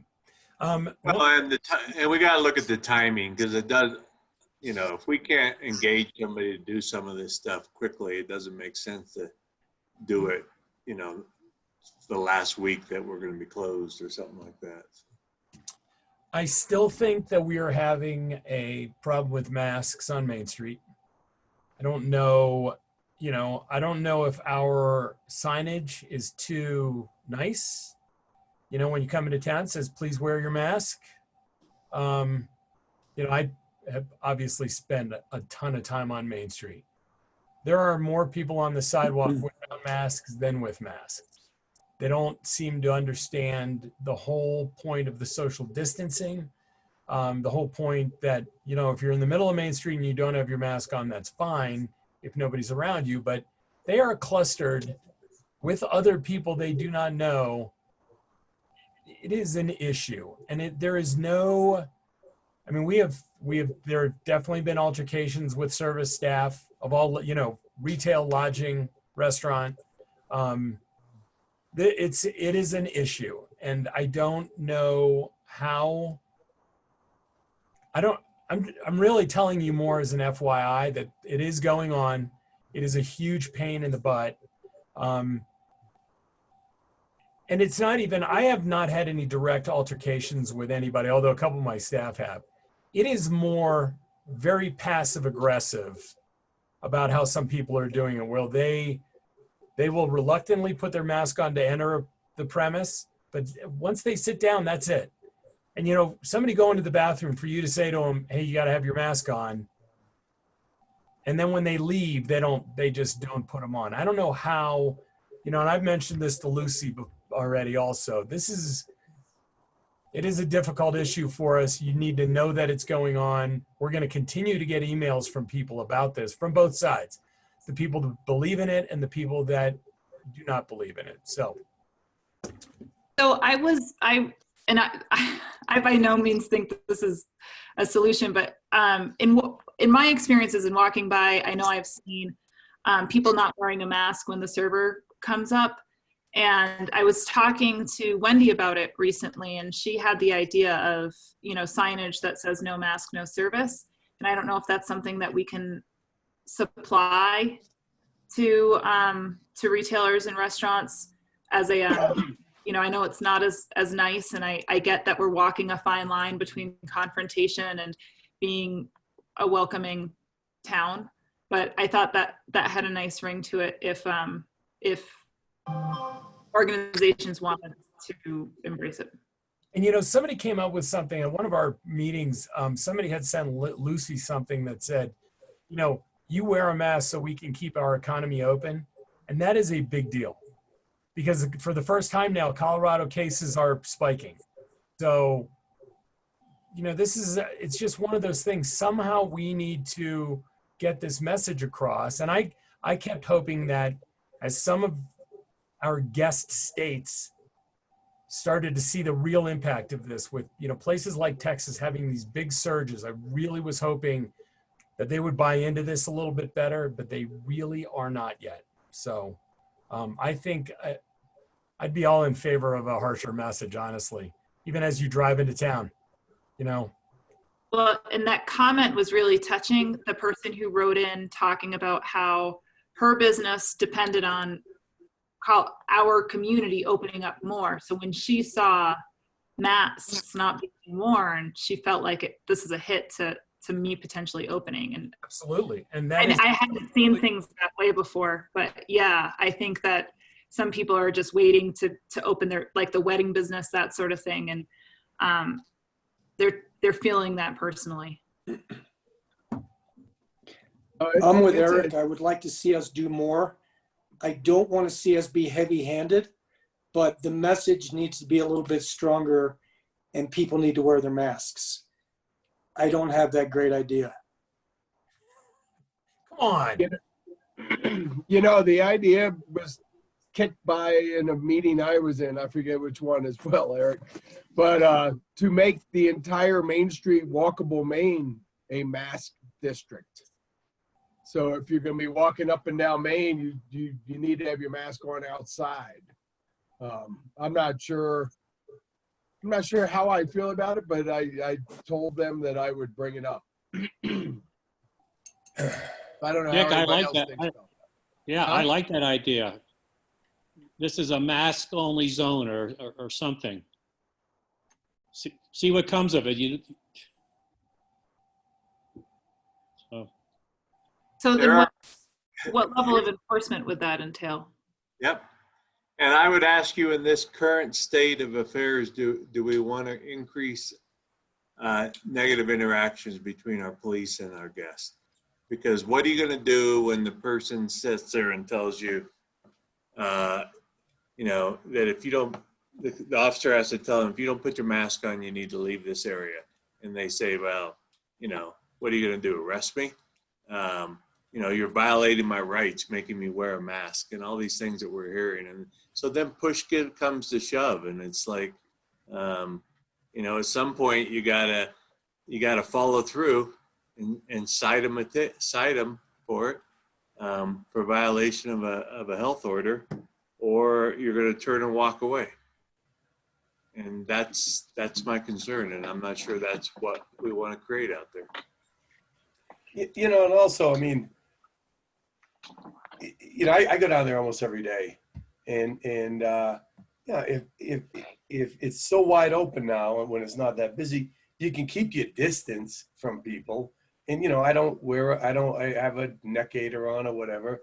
I go into a coffee shop, I put my neck gaiter on, or a restaurant. I follow the rules. But as far as if you're sitting there, 20 feet away from people, drinking a cup of coffee, and you don't have a mask on, I mean, I can see why people wouldn't. Now, everything else, the other egregious behavior, I think that needs to be addressed by the business itself. But I agree, man. I don't.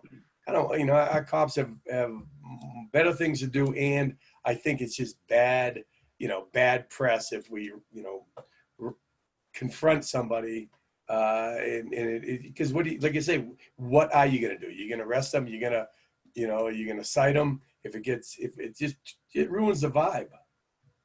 No, I agree with you, Jeffrey. I'm not looking to cite somebody if they're not paying attention, Rick's concern, because I realize that's a non-starter, but we've got to do something to somehow increase the social shaming, Yep. The fact that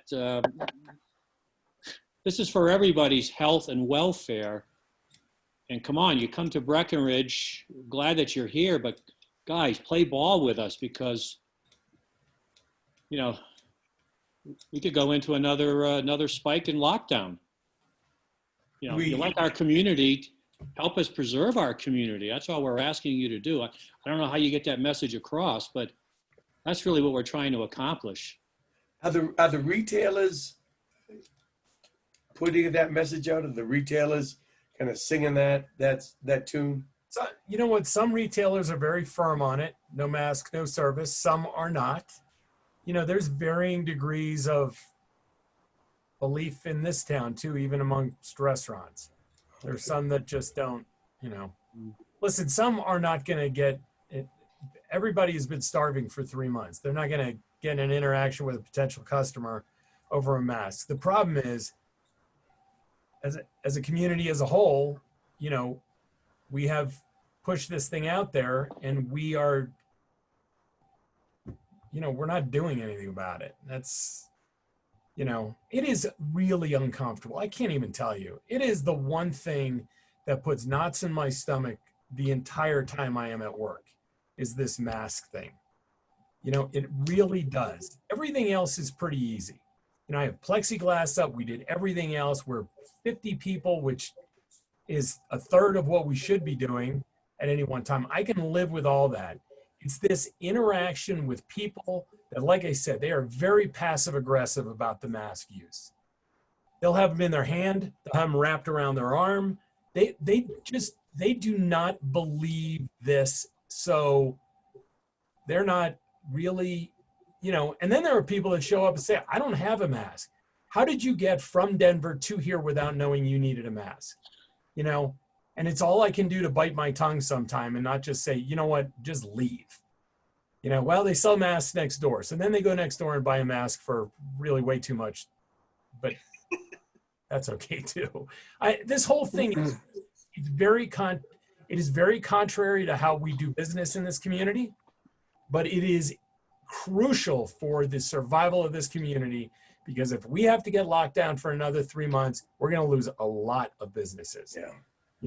I think we did a good job surviving this first phase. People are starting to come out of this. This happens again, it will be a completely different ball game the next time. And the people that are coming from other states that don't give a crap about what we do in this town, that's where I get super offended about this.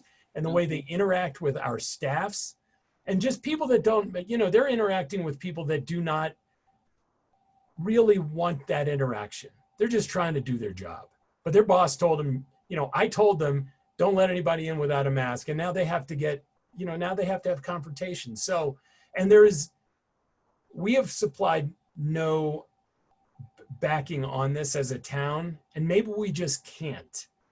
I just needed to vent, and I just want all of you to understand what's going on, you know, on the ground level with this situation. And Dick knows, I'm sure he hears it from all his guys too. Yep, it's a challenge. And then when you hear other businesses in town are not enforcing it the way we are and the way Eric is, it's even more frustrating. So Eric, maybe where town offers support is trying to ensure that there's a consistency with all of the businesses in town, that they are all really making a best effort to enforce this thing. And continued, Lucy's done a great job of pushing out tools of how to, nicely tell people to wear masks and that kind of thing, a couple videos, and she's sent out a few things. And, that's helpful. I'd love to see that continue, but maybe if somehow we can get the businesses. One other piece, Elizabeth asked me if we were going to continue our mask law. And I said, well, God, absolutely. I guess the commissioners were considering rescinding theirs and just relying on the state. So it seemed easier, I think. I told her very, very strongly that I thought, so hopefully I didn't speak for everybody without them agreeing, but I told them that we feel very, very strongly about masks, and we'd be very disappointed if they did that. I think Hunter sent the same message to her, so I don't think they're really considering that anymore. So, but just FYI. Would anybody be in favor of a mask required zone? Not just mask required. I think I yield to Rick. It's intriguing, but I think Rick's point is compelling, that it's just, if we're going to do it, we could make the problem worse because we're not going to enforce it. Well, to Rick's point, if somebody gets in a police officer's face, I think that police officer has every right to enforce it. I agree with Rick's first comment that we don't need to put them in confrontational situations over something like this at this point in the world affairs.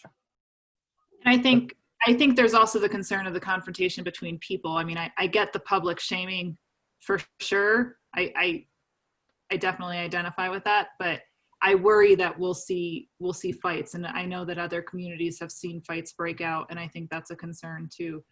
I don't mind talking about this issue a lot because I feel like this is a problem that's really hard to solve, that communities haven't seen before. But as communities try different things, I think, maybe there's something that we can glean, or somebody has an idea. So Eric, I know that it's top of mind for you, but I think it's top of mind for all of us, because it's what our community is feeling right now too. So, and my heart goes out to people who are frontline staff, who are servers, who are, people like you and Dick, who, or retailers. I mean, people who are left by themselves in these situations, or younger. I mean, it's tough. It's confrontation. So I think I don't mind talking about it all.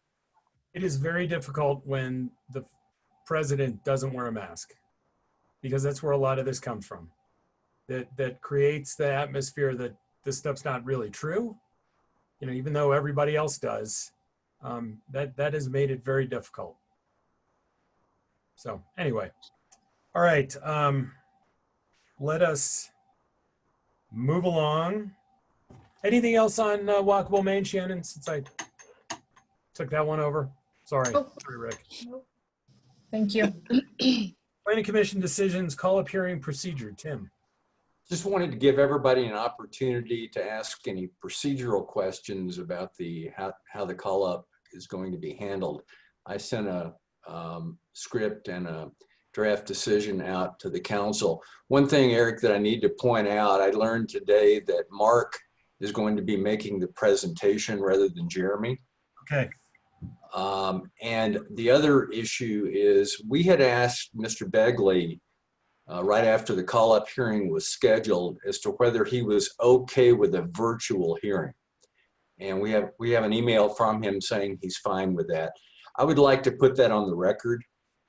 And I'll do something at the appropriate time. Very good. But those are the only two changes. We can't talk about the merits of the call-up. This is not the time for that. Does anyone have any procedural questions about how this is going to be handled? Guess not. All right. Then we will handle that shortly. I think I found all the places where Jeremy's name is mentioned in here. You might have to nudge me. Will do. Okay, and then the final bit of work session, Planning Commission vacancy appointment recommendation. Mark? Thank you, Mayor Mamula. So the Planning Commission, we had 2 members of the Planning Commission and 2 staff members that interviewed 4 candidates for our position. That Dan Schroeder resigned a few weeks ago. His term's up the end of October, so it'll be a short term. Then there'll be reappointments in October. We'll actually have 3 seats up at that point in time. So anyway, our recommendation is in front of you, with Dave Beckerman being the recommended new planning commissioner, Jay, local business owner, and he also has 4 years experience with the Upper Blue Planning Commission. Be glad to answer any questions you might have. I think that's a great choice. Yep. Yeah. I support it, Mark. It's very good choice. Okay, so these are all good choices. These are all good applicants, but I think Jay's the best. So yeah. he's definitely bided his time. Okay, so we'll have that at the night meeting also.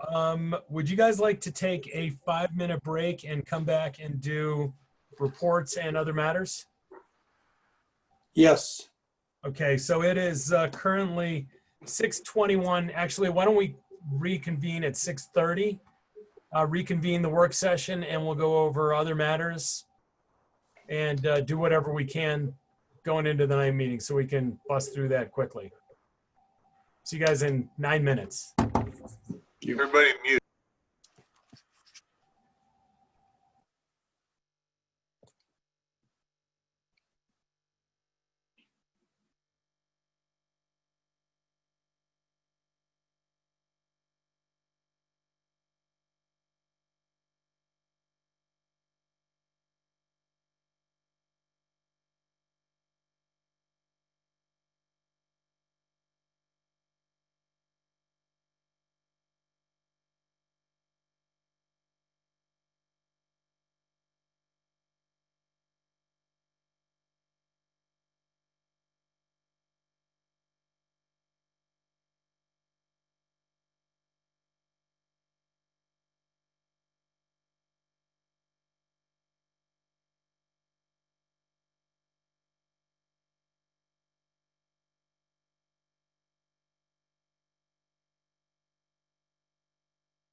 All right, everybody, we're slowly getting back to it. We got another minute.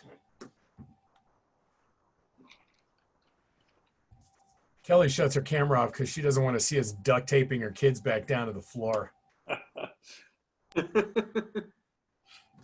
You gotta be careful. Someone's gonna call social services on me. Probably Jeffrey.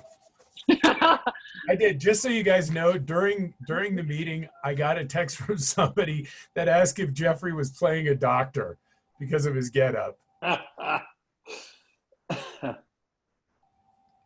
That's amazing. All right, where is Dennis? It is 6:30. I'd like to get rolling again here. And when we begin, I'd like to start with the chief. Chief is going to give us a little update on what's happening legislatively, and I'd also like him to give us just a quick update on last night's occurrence, if you can. So as soon as Kelly and Dennis come back, maybe they're together out in the alley.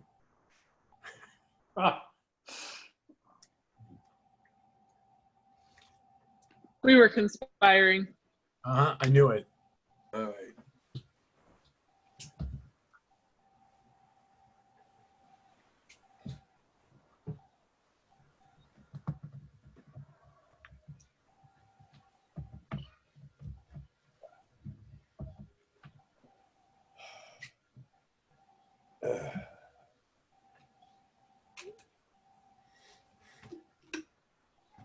The new guy shouldn't be the late guy. This has been difficult government since this whole COVID deal. This is. I can't wait till we can meet in person again. Yeah. Yeah. Although it is sort of nice seeing everybody's face all the time. I do feel sometimes stifled sitting next to Erin.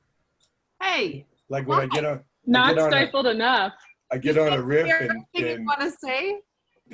Oh man! All right. Imagine if you weren't. We are back.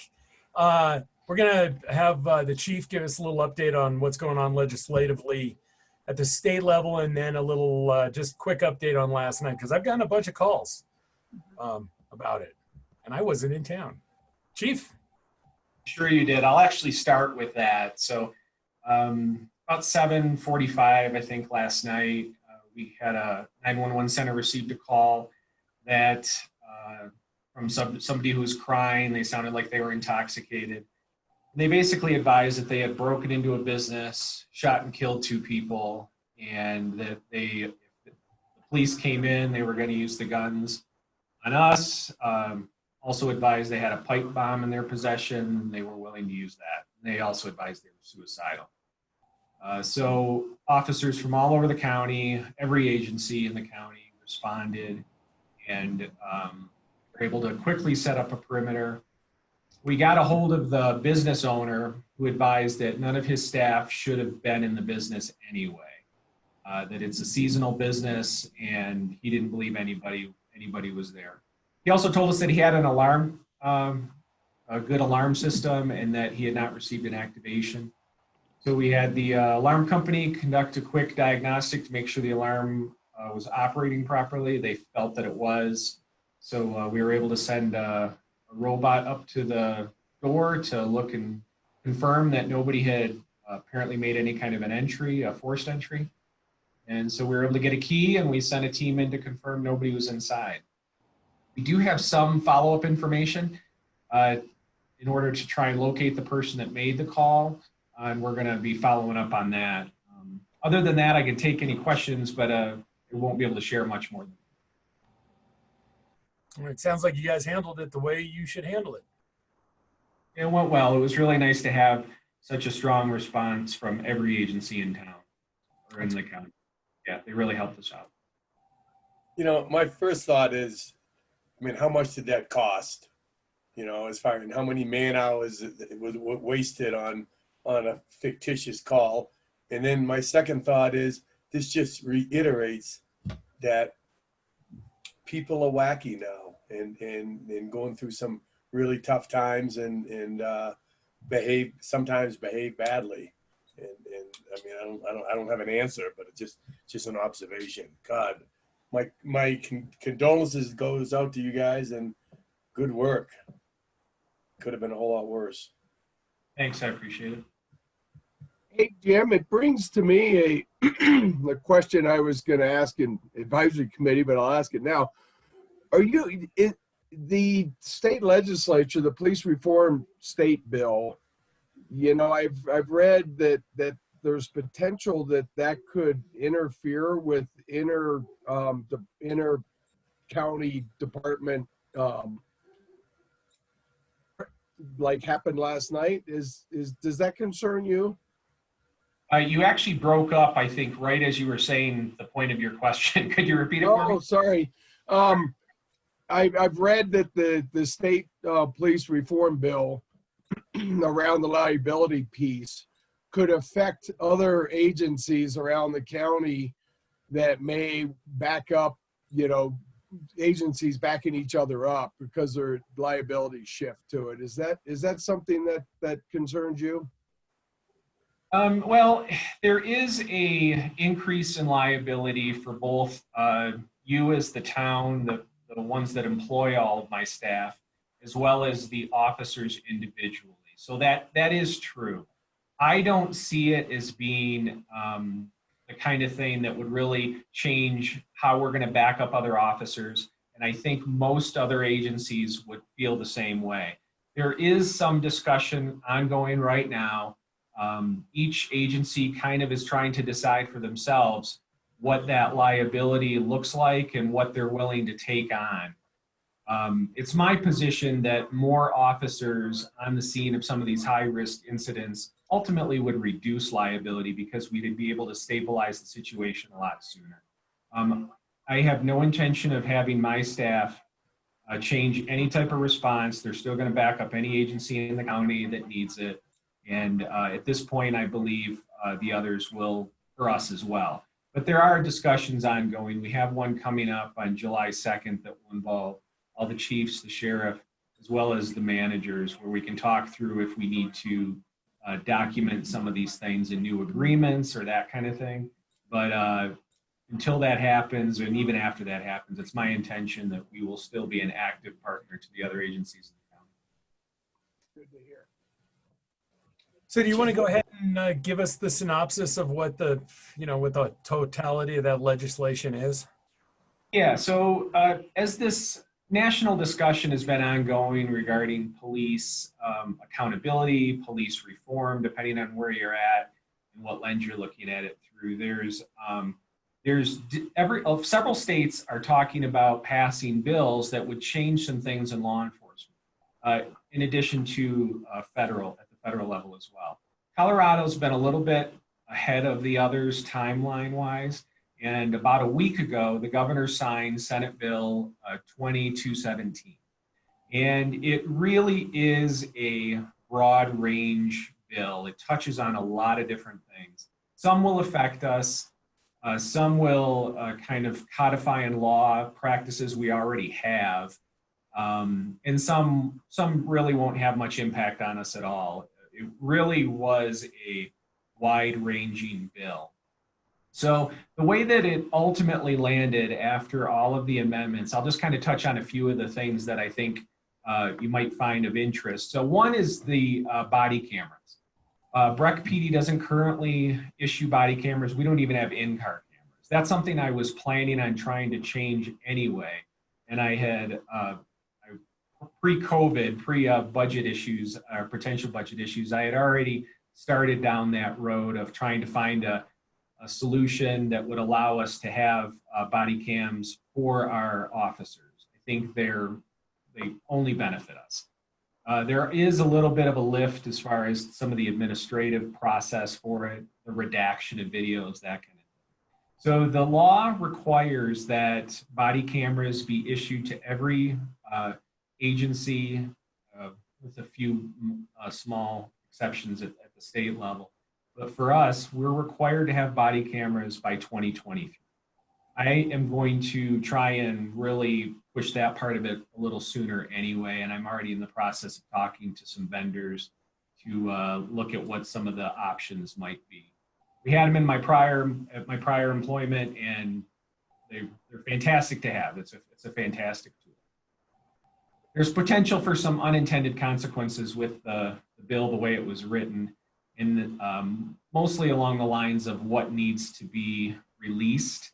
And in addition to that, some potential sanctions for failure to activate or failure to record certain things that could, I believe, have a potentially negative impact on a victim of a crime in a court proceeding later. But the bill is what it is right now, and I anticipate additional amendments probably will be coming in future sessions, but we are going to be required to have body cams. We're going to be required to activate them under certain circumstances. And then there are some sanctions for failure to do that. So we'll kind of be working through all of that over the next several months.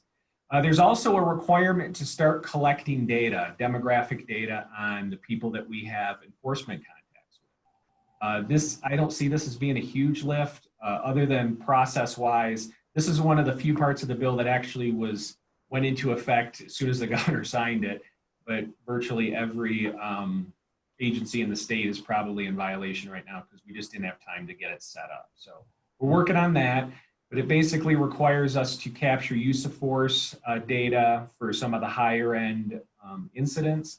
It requires us to track resignations of our sworn staff that may leave prior to an investigation being completed for any kind of policy violation. And then the bigger lift is going to be demographic information on all traffic stops or any other enforcement contacts that we have.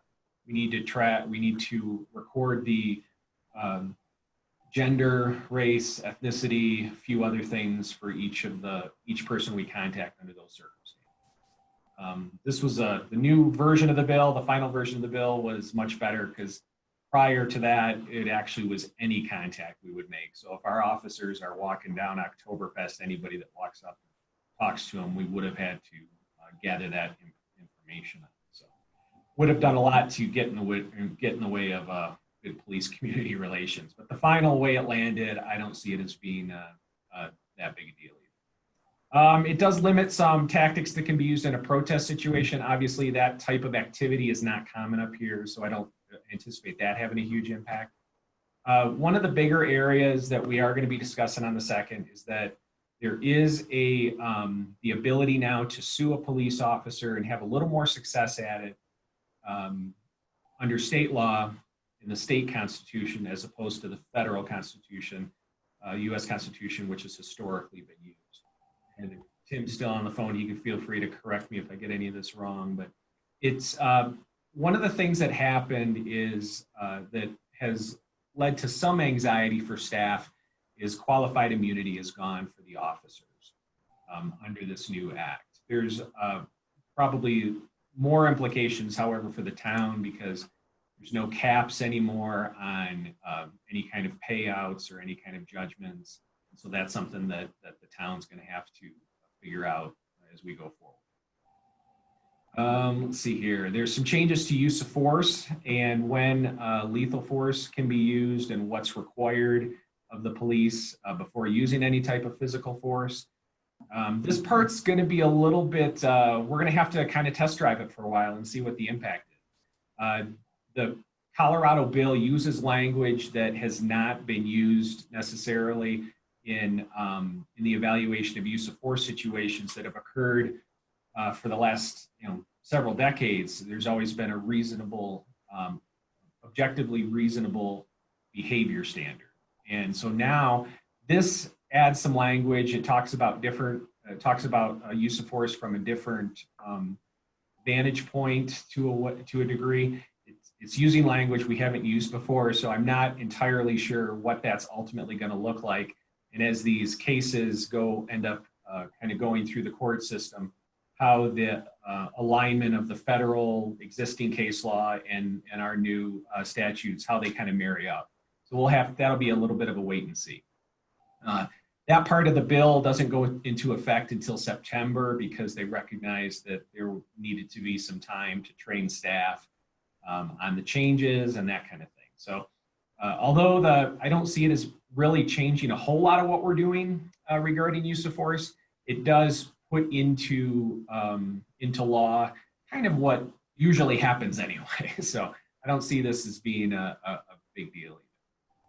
Directly in response to the situation in Minneapolis, this act also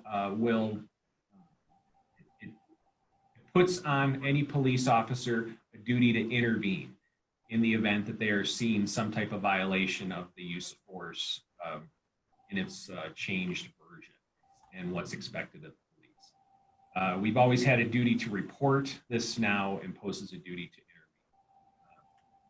intervene. And that's kind of the highlights of the bill. There's a lot, there's like 20 sections of it. It's 30 some pages long.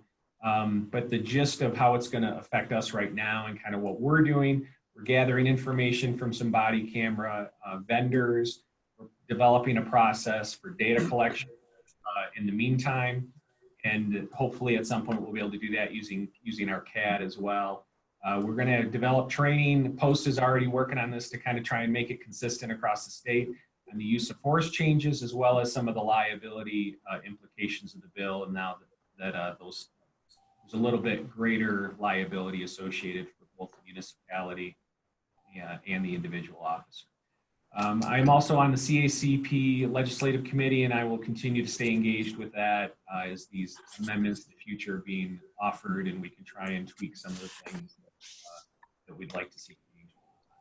But all in all, I don't anticipate that this is going to lead to any kind of service delivery changes for the town of Breckenridge. And that's all I have, but I'm happy to answer any questions. Thank you, Jim. Questions, Jeffrey? Yeah, Chief.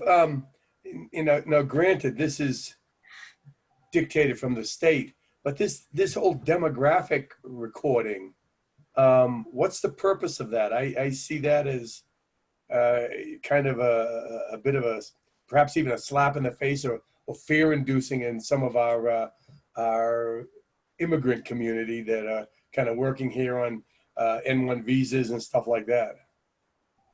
It's a great question. I don't anticipate that being a big part of this, that type of anxiety, because we're not asking the person any of this information. It's all based on our perceptions. Oh, I get you. Okay. Yeah, the purpose of doing any kind of demographic data pull, so to speak, is always to be able to compare later and to be able to say, is there any group that is more negatively impacted by police contact than another group?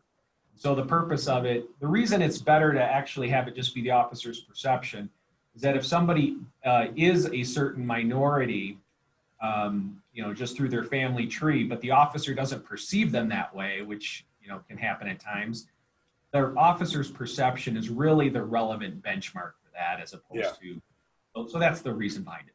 Okay, cool. Other questions? I have one. Jim, how are you feeling? How are you feeling about everything, about what just came in and our current climate? Oh, that's a big question.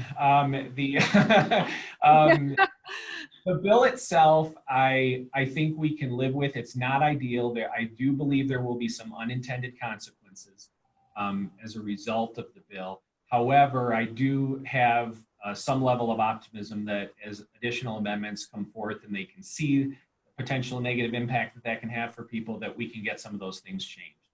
The way the bill finally landed is infinitely better than it was introduced. The way it was introduced, it would have decimated law enforcement. And really, I think would have created a huge vacuum of officers leaving the state. The way they ended up landing ultimately, I think, is much better. As far as the bigger question, I've been doing this a while, and the pendulum kind of swings back and forth. Staff is aware of, that they're supported, not only by those of you on the screen right now, where we get a lot of support in this town by the community as a whole as well. That is not lost on them at all. And I think I guess the thing I would say is that as we're looking for a solution to some of the things that are happening, we have to find a way to look at it from two vantage points. We have to be able to look at it from the perspective of people that feel that they have been affected negatively because they belong to some demographic. But we also have to be able to look at it from a data-driven point of view and see what the scope of a problem is. We have to be able to identify the problem, see what the scope is, and then decide what success looks like and kind of go from there. It's a big lift. It's a big lift. Thank you. Anyone else for Jim?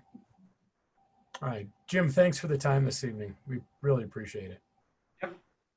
Let's do some, we still got about 10 minutes-ish. Let's do some report of the mayor and town account. Do you have a report of town manager there, Rick? No, I don't have anything. So, and we'll have a cast meeting is, we're hosting the next cast meeting on July 2nd. Okay. That's exciting. I had 2 meetings that were of interest. The BTO meeting, which some of you attended, was great. You know, Lucy does such a great job with her team. Got some, you know, John Bueller talked about opening on July 4th. 20% increase in traffic. Search for Breck travel was up. I really think there's a lot of pent-up demand. So that's number one. Number two, I attended the MT 2030 phone call. Andy from Park City and Luke from Park City and Pete Muldoon from Jackson, guys from Missoula and Moab, Jesse Burley from Frisco, even though Jesse Burley works for Breck, she's from Frisco. So yeah, it was good. We're just trying to keep the discussion sort of rolling amongst the towns. You know, and the one point I brought up is just that, you know, the COVID thing has been a reset to a certain extent of big things like air travel, highway travel, how that's going to impact, you know, what we do as far as climate change. The negative impact of COVID has been, you know, at least in the business community, everything has become disposable. You know, everything you touch now needs to be thrown away. So, you know, I asked them to gather some information to see what just the long-term impact, if this kind of thing continues, that would be. So that is what I have. Jeffrey, you got anything? No, the mayor pro tem, I've just been out in the community trying to fill in when you're not around, and I think people are really appreciative. I think they do too. Gary?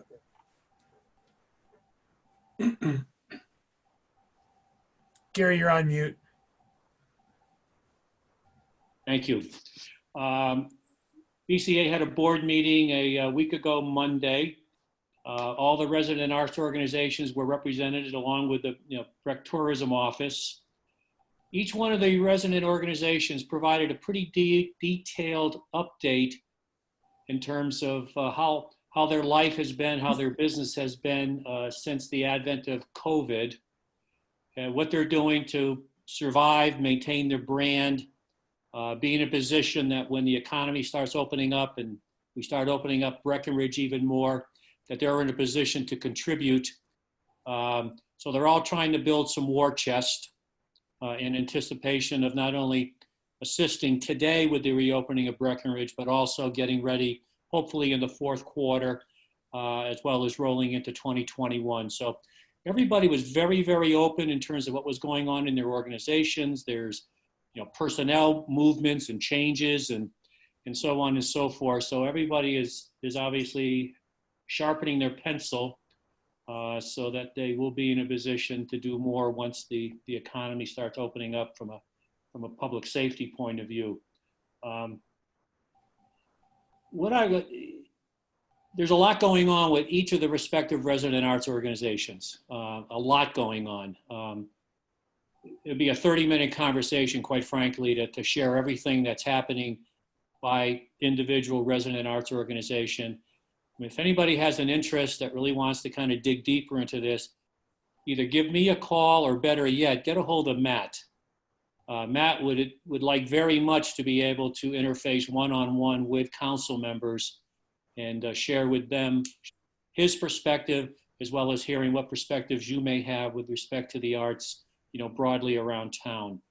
There's just a lot going on. You may find it, interesting. I'll leave it at that.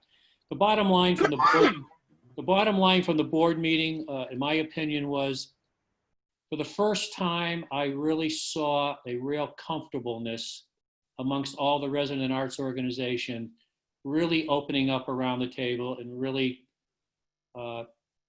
sharing their information, sharing what's on their mind, what opportunities they see, what risks they see with their own respective businesses.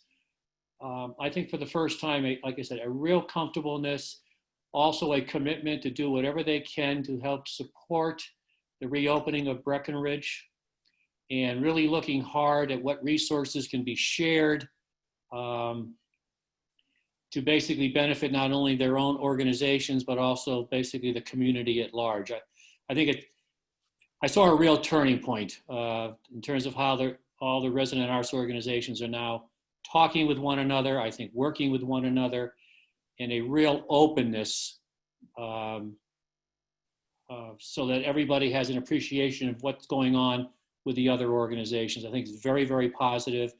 That was a goal that we were always hoping to get to by starting this consolidation and bringing all the resident arts organizations together on the board so everybody knew what was going on in real time.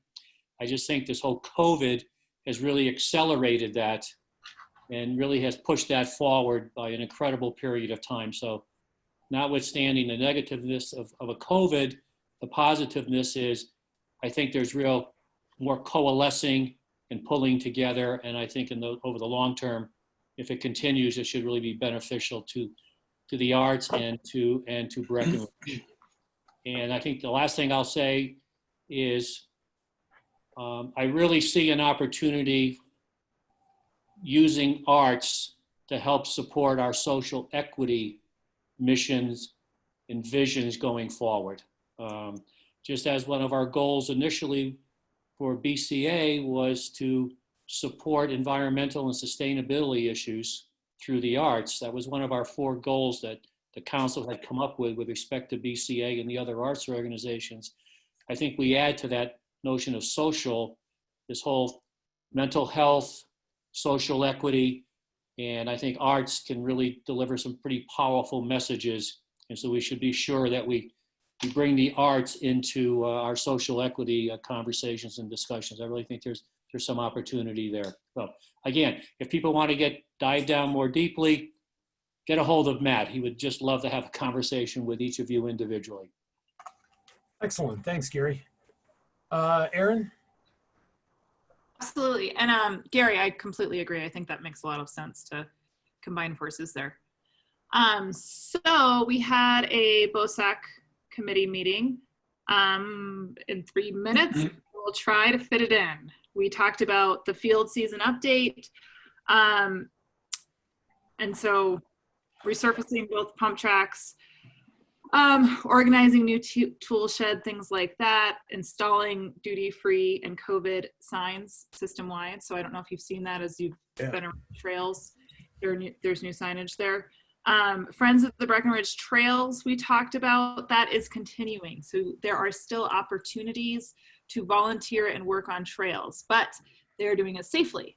So you can fill out a form, your waiver online to pledge that you don't have COVID symptoms, but also for the regular waiver information. The groups are smaller. You meet at a designated parking spot the morning of the event instead of meeting at the rec center. Everyone must wear a mask, pair of work gloves, and have hand sanitizer. So they're really updating the process to accommodate COVID. And they've planned on dates. There was also a bit of the meet the crew portion where there were photos shared of the new crew or the new and ongoing crew. So they have been hired. There is 4, 5, 6, 7 people. And then we talked about the 2020 Summer Trails projects update, which includes the Mineral Hill Hiking Trail. Barney Ford hiking and uphill mountain biking trail. The Rose, which is a beginner directional mountain biking loop, roughly 1 mile in length. And then Middle Flume realignment project. And then Little Corporal extension, Beckadale Trail. I don't think I'm saying that right. Ski Hill Stairs. And then we had some forestry updates because forestry projects are underway. And then there was a Cucumber Gulch Preserve update. And I know we just have 1 minute left. And if I can, I would like to share with you that there have been 7 beaver sightings. And I can share, maybe I can share photos. I don't know if this will let me. No, the host has to let me. Anyway, they shared really cute photos of beavers. And there are at least 7 of them in Cucumber Gulch. Cute until it goes for the juggler. Hey, Aaron, question. Do we know when we have a date on our duty-free day? Our duty-free day? Picking up. Oh, dog- to pick up the duty. What is it? I don't believe we discussed a duty-free day. We talked about the duty-free signage. Jeffrey, I know that Okay. you're, Yeah, I think we're kind of. I talked to Ann, months ago when this whole thing started. I think everyone kind of agreed we had to put it on hold, but I think it now might be a time to revisit it and see if we can, get it together and have a social distancing duty pickup. You'll definitely want to wear a mask for that. Yeah, a mask wouldn't be a big deal. And yeah, so one thing I'd like to, kind of, and I'll talk about this for this Mineral Hill Trail that you guys, that BOSAC is thinking of building, the hiking only trail. Some of that's going to go on Forest Service land, so that's going to be kind of a NEPA process. That's going to be taking a little bit of time. But I would like to talk about down the road, not right now, just designating the Mineral Hill biking trail in the interim and maybe permanently as a hiking only trail. It's a very not well used trail. Caters to a very small segment of the ridership. And if we connected the lower Mineral Hill hiking trail, which we can do, to the upper Mineral Hill already existing trail, it would save money and time. All right. I'll bring that by. You gonna say those same words again a little later? Excellent. All right. We're gonna move on to the regular meeting. I'm gonna call to order Town Council regular meeting for June 23rd. It is 7:02. Helen, roll call, please. Mr. Gallagher. Here. Mr. Carlton. Here. Mr. Bergeron. Here. Ms. Owens. Here. Mr. Kuhn. Here. Ms. Giello. here. Mayor Mamula. Yes. Approval of minutes for June 9th, 2020. Does anybody have anything to add, change, fix? Nope. Minutes stand as presented. Agenda, Rick? No changes. All right. Agenda stands as presented. We have communications to council, citizens' comments, non-agenda items only, please. Please submit your comments in advance. So hopefully you did, to mayor@townofbreckenridge.com, or you can hit it on the Q&A, and I'm going to give you 30 seconds if you're interested in making a comment this evening.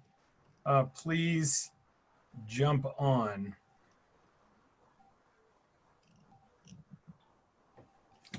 Jeffrey, I fully support the Mineral Hill walking trail instead of that. Oh, cool. Like- Thanks. Yeah, I think we save some dough. I don't even know where it is, but I'll support it also. We fondly call it the broken hip trail. Because if you fall, you break your hip. Okay. If you're lucky.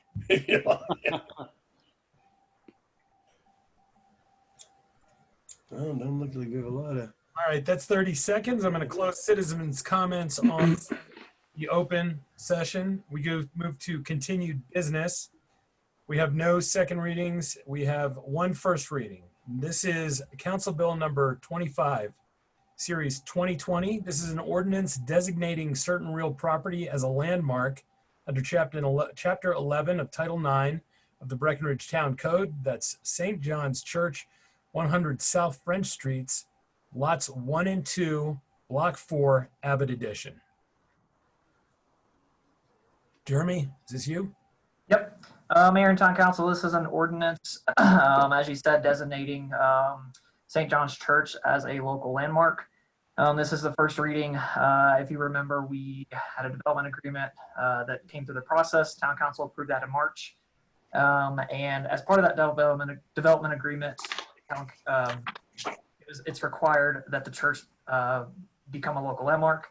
The Planning Commission reviewed it and found no issues with it. It meets all the criteria to become a local landmark. Excellent. Thank you, Jeremy. Any questions?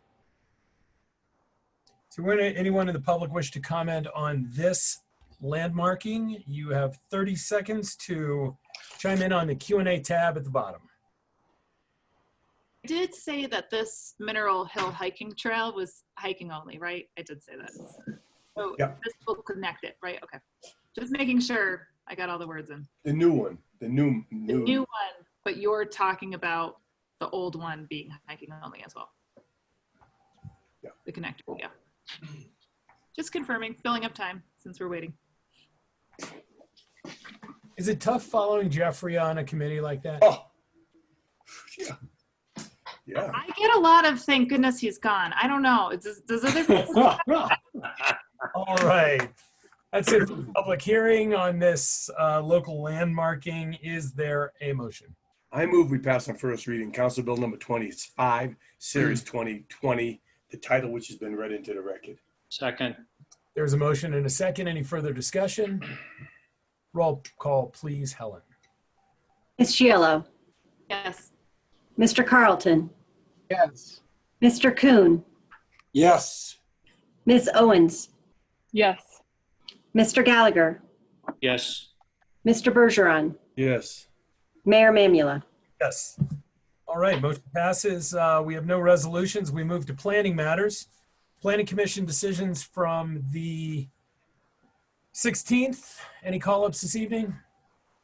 Note those planning commissions stand as presented. We move on to the Parkway Center Mixed Use Building de novo hearing. This is a call-up hearing with respect to Class A Development Permit Application PL 2019-0292. The property that is the subject of the application is Lot 6A, Parkway Center Subdivision, also known as 429 North Park Avenue. The applicant is Dockson's Properties LLC. The applicant seeks a Class A development permit to develop on the above described real property a 16,711 square foot mixed use building containing 6,920 square feet of medical office, 950 square feet of retail, 1,222 square feet of common area, and 14 residential units totaling 7,230 square feet. All is more specifically described in the application and supporting documentation. The Planning Commission conditionally approved the application on June 2nd, 2020. At its meeting on June 9, 2020, the council called up the Planning Commission's decision with respect to this application, which had the effect of vacating the Planning Commission's decision. Pursuant to Section 9-1-18-5A1C of the town's development code, this is a de novo hearing at which the town council will make its own decision with respect to the application. Mark Truckee, was notice of this hearing given as required by Section 9-1-18-51B of the development code? Yes, it was, Mayor. The Community Development Department's records concerning the giving of the notice of this hearing are part of the record of these proceedings. Tim, the pages for the next section, I believe, are 1 through 26. Does that sound correct? Yes. Pages 1 through 26, inclusive of the council's agenda package for this meeting, are made a part of the record of these proceedings. For the record, the applicant is represented at this hearing by Thomas M. Begley. Eric, Yes. as I mentioned during the work session, I think it would be appropriate at this juncture to confirm with Mr. Begley that he is okay with this call-up hearing being a virtual hearing. He was asked about this shortly after the council called up the planning commission decision, and it's my understanding he is fine with it, but I would like an affirmative acknowledgement from him as part of the record. Tom? Yes. Thank you. Thank you, Tom. All right, the following general procedures will be followed by the council in connection with this hearing. First, Mark Truckee of the town's Department of Community Development will introduce the application. The applicant will then be given an opportunity to question Mr. Truckee about his testimony or records. Next, the applicant will be given an opportunity to present any evidence that it may wish to offer in support of the application. This may involve the calling of witnesses or the introduction of documentary evidence. Questioning of the applicant's witnesses by counsel will be permitted. Then, any member of the public who wants to speak either in favor of or in opposition to the application will be permitted to do so. Questioning of the public witnesses by the applicant and counsel will also be permitted. Finally, staff and the applicant will be given an opportunity to present any further evidence that they desire to offer.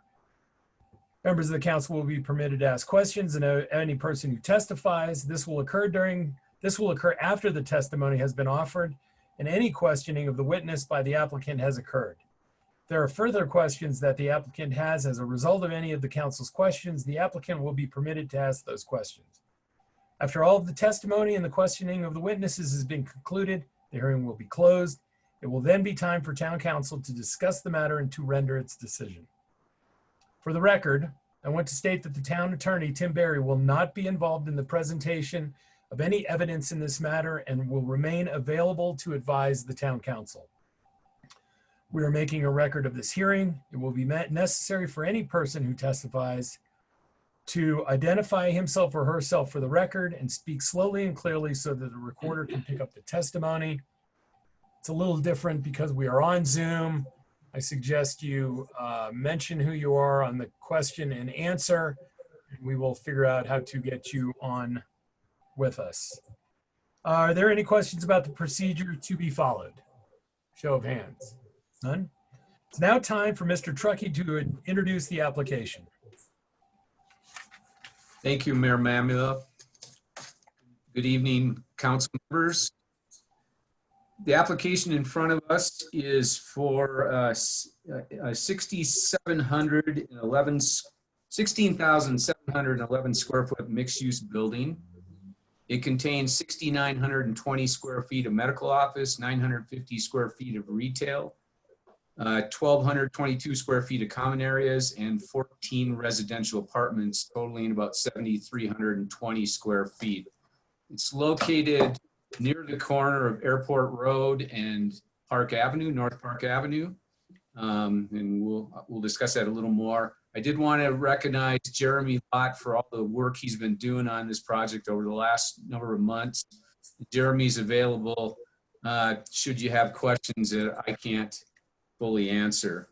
So this is part of the Parkway subdivision and the Parkway Center master plan specifically. Parkway Center master plan covers a large area. Not only covers this corner area where the existing Alpine Sports is, it also covers the Pinewood 1. It goes across the street, takes in the Justice Center, and then goes across the street in the other direction to the south, takes in the whole city market complex. So it's a huge master plan that was done, I think, back in the 80s. And subsequent to that, it has been subdivided into smaller parcels for different development purposes. Now, in specific, this area that we're talking about was all part of what was called Lot 6 of the Parkway Center Master Plan. That was re-subdivided into 4 lots back in 2004. And essentially what you have there is 3 buildable lots, primarily for commercial uses, and then 1 common area lot that is there. So as Eric mentioned already, the Planning Commission did approve this back on June 2nd. And then obviously the council, at your prerogative, decided to call this up at your last meeting. As I mentioned, commercial uses are allowed on the site. there is a plat note that it allows for residential uses, but only for workforce housing. And that's quoted in, I think it's page 27 of your staff report. Also on that page, there's a picture that shows the different lots in question. And this is lot 6A is a prospective development parcel. So the applicant had made the application and was starting to proceed through the process. And at that point in time, staff, as we prepared to go to the Planning Commission, found this plat note. And so we discussed that with the applicant. And the applicant asked, is there a way to modify or remove that plat note? So at that juncture, there's a few things going on that I just wanted to give you a little background on.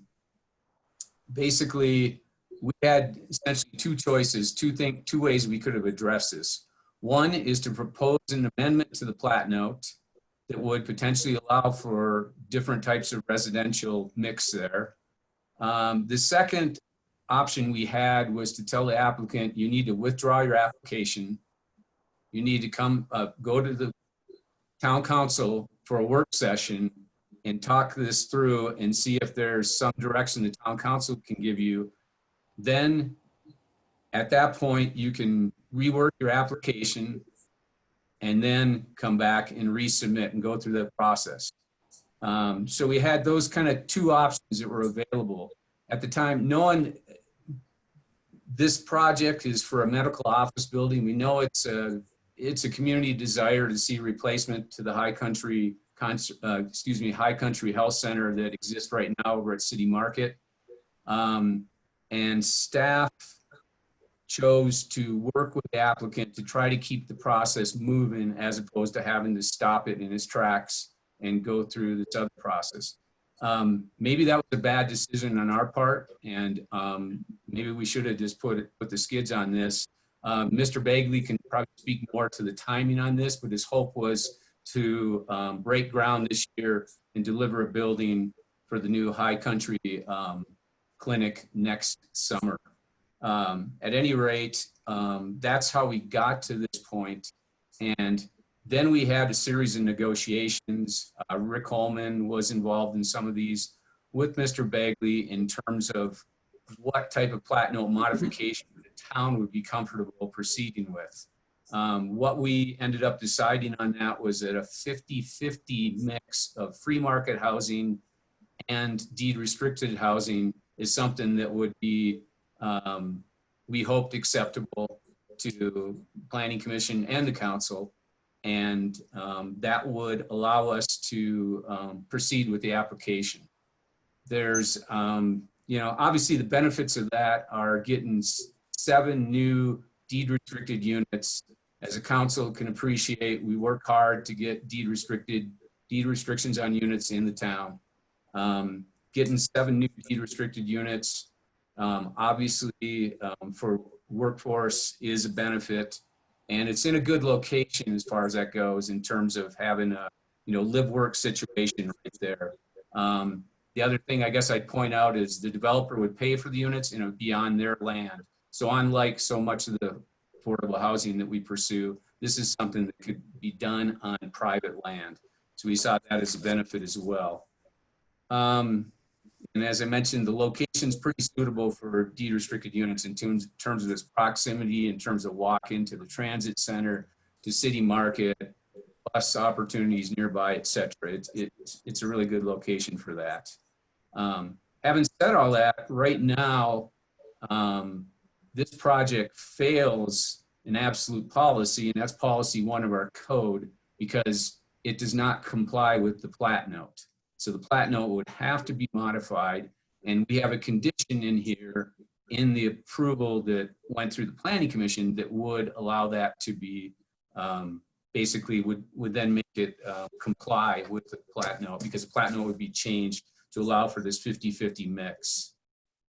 I'll be glad to answer questions at the end on all this stuff. So I'm just going to keep going through and just kind of try to keep this at a high level in terms of the discussions that we're having.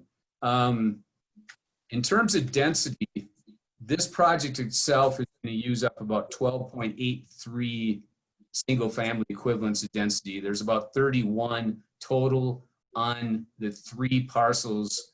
One which has already been developed, the Alpine Sports building with about 8 SFEs there. And that's going to leave another approximately 10 SFEs on the 3rd building pad whenever that is developed.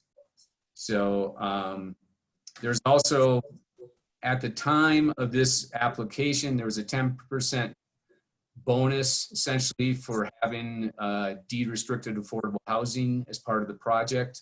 So that came off the total density number. It was 16,000 square feet. We only count 15,511 of the 16,700 square feet total.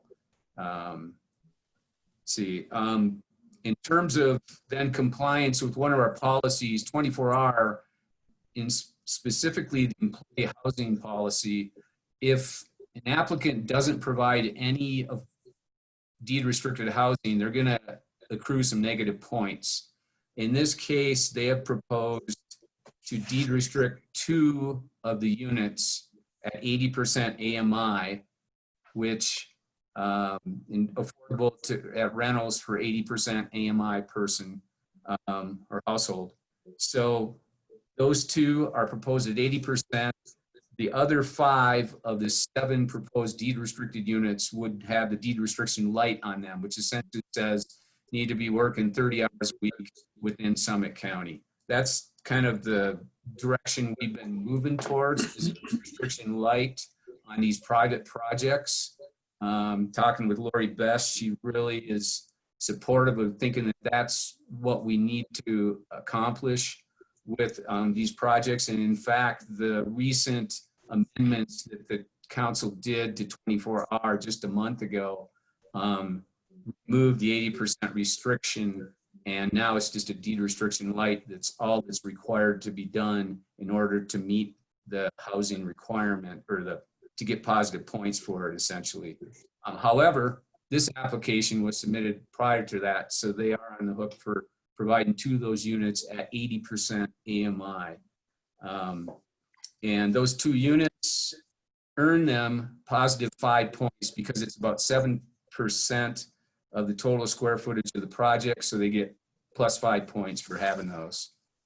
On the negative side, the building height is over what's recommended in the land use guidelines, which is 2 stories, or as we measure it, 26 feet. The building height's actually 31 feet.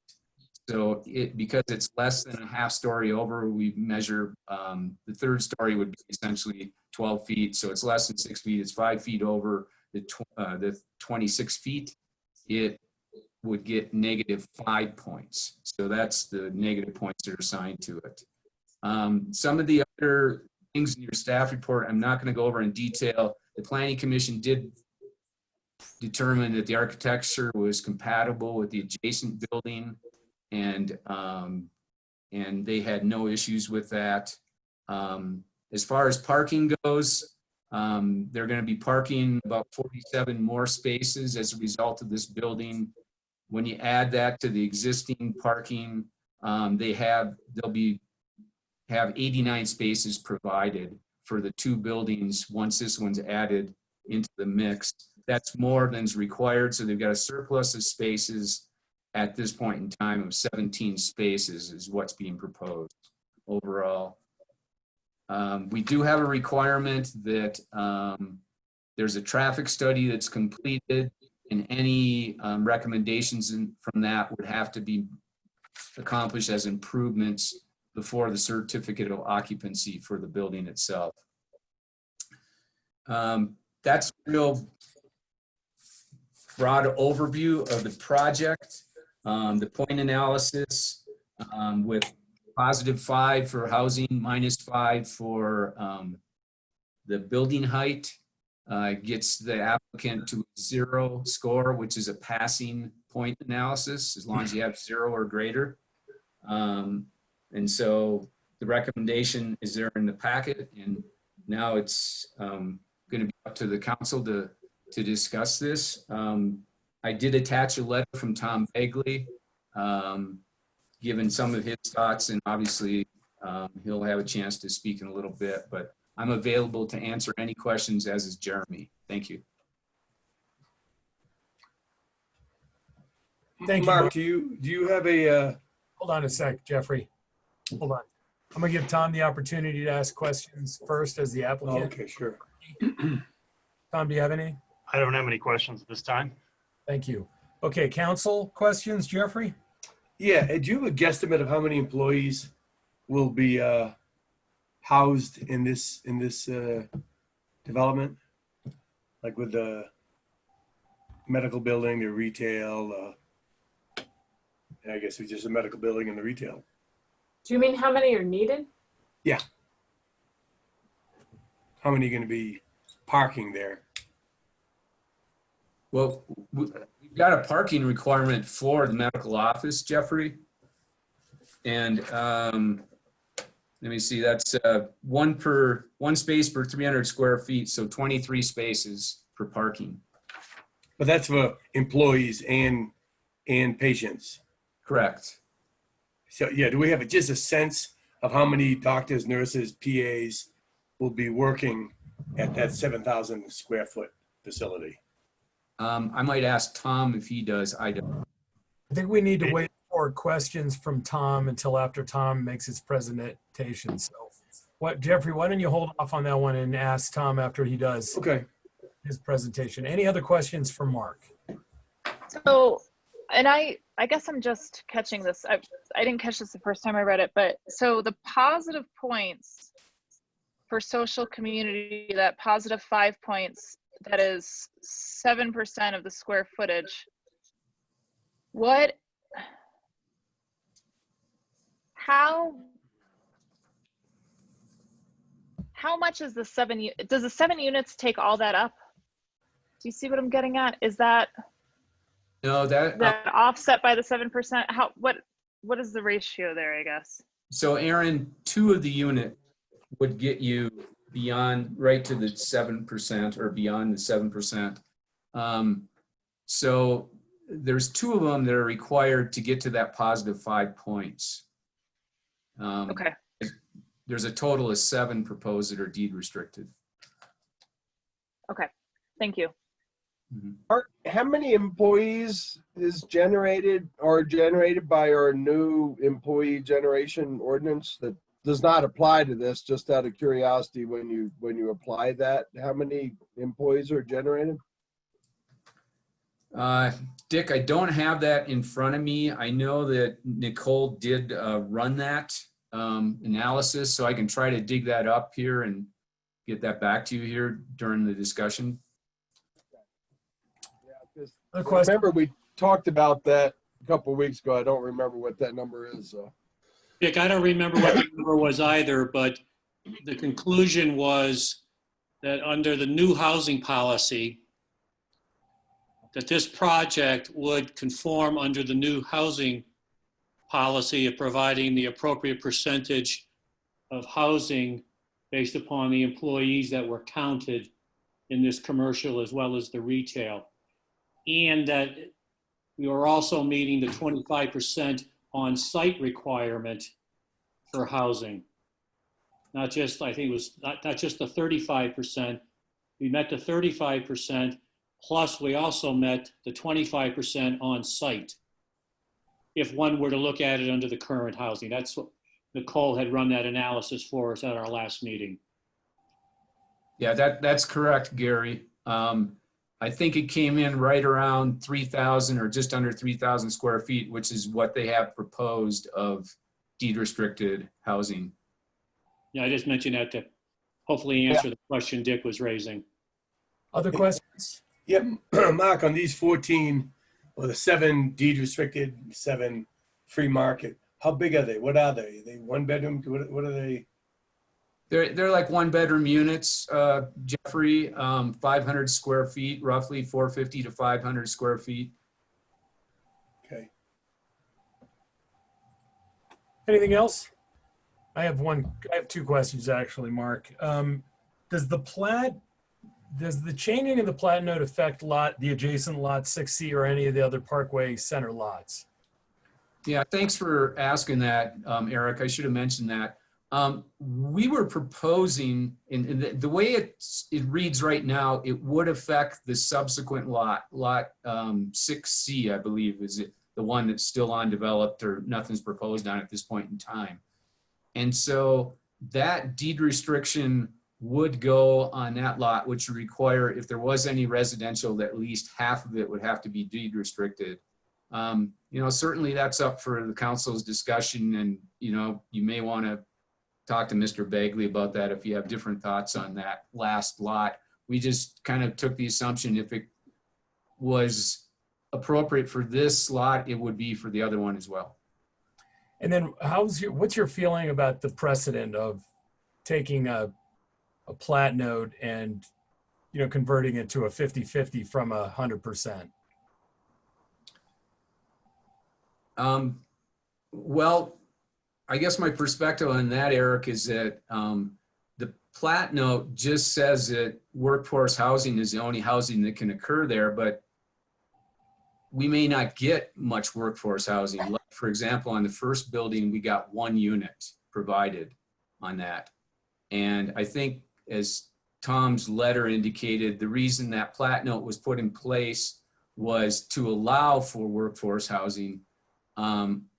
In terms of a precedent down the road, I think if we wanted to try to accomplish a number of deed restricted units, there's going to have to be some type of quid pro quo in terms of an offset of market units to make that project pencil. Thanks, Mark. All right, any other questions before I open it up to the applicant? All right, the applicant may present its evidence concerning the application. Tom, anything to add? Thanks, Eric. Thanks, Mark. Good evening, council. Just wanted to thank Jeremy. Great job on this complicated application. It's taken a lot of twists and turns since we submitted this application last August. We kind of went full circle. We submitted the application with commercial on the lower floor and residential on the upper floor, then went to all commercial, and here we are back at the original proposal. So I want to thank you, Jeremy, for bearing with us and doing a great job on the proposal. And I also want to thank Mark for his time on this as well. He's put a substantial amount of time on this. To be honest, I've been doing this in Breckenridge for about 26 years, and this is my first de novo hearing. So it all seems very official, and I appreciate the seriousness of it all. So with that in mind, I'm happy to review any of the specifics of the actual site plan, the architecture. Suzanne Allen Sabo was, I think, mentor Andy Stabile, who did a great job on this project for us. But listening to a lot of the discussion that's been going on, as well as the work session that you guys had on the 9th, a couple weeks ago, I think it probably should just jump into the heart of the matter of the employee housing and let you ask questions from there.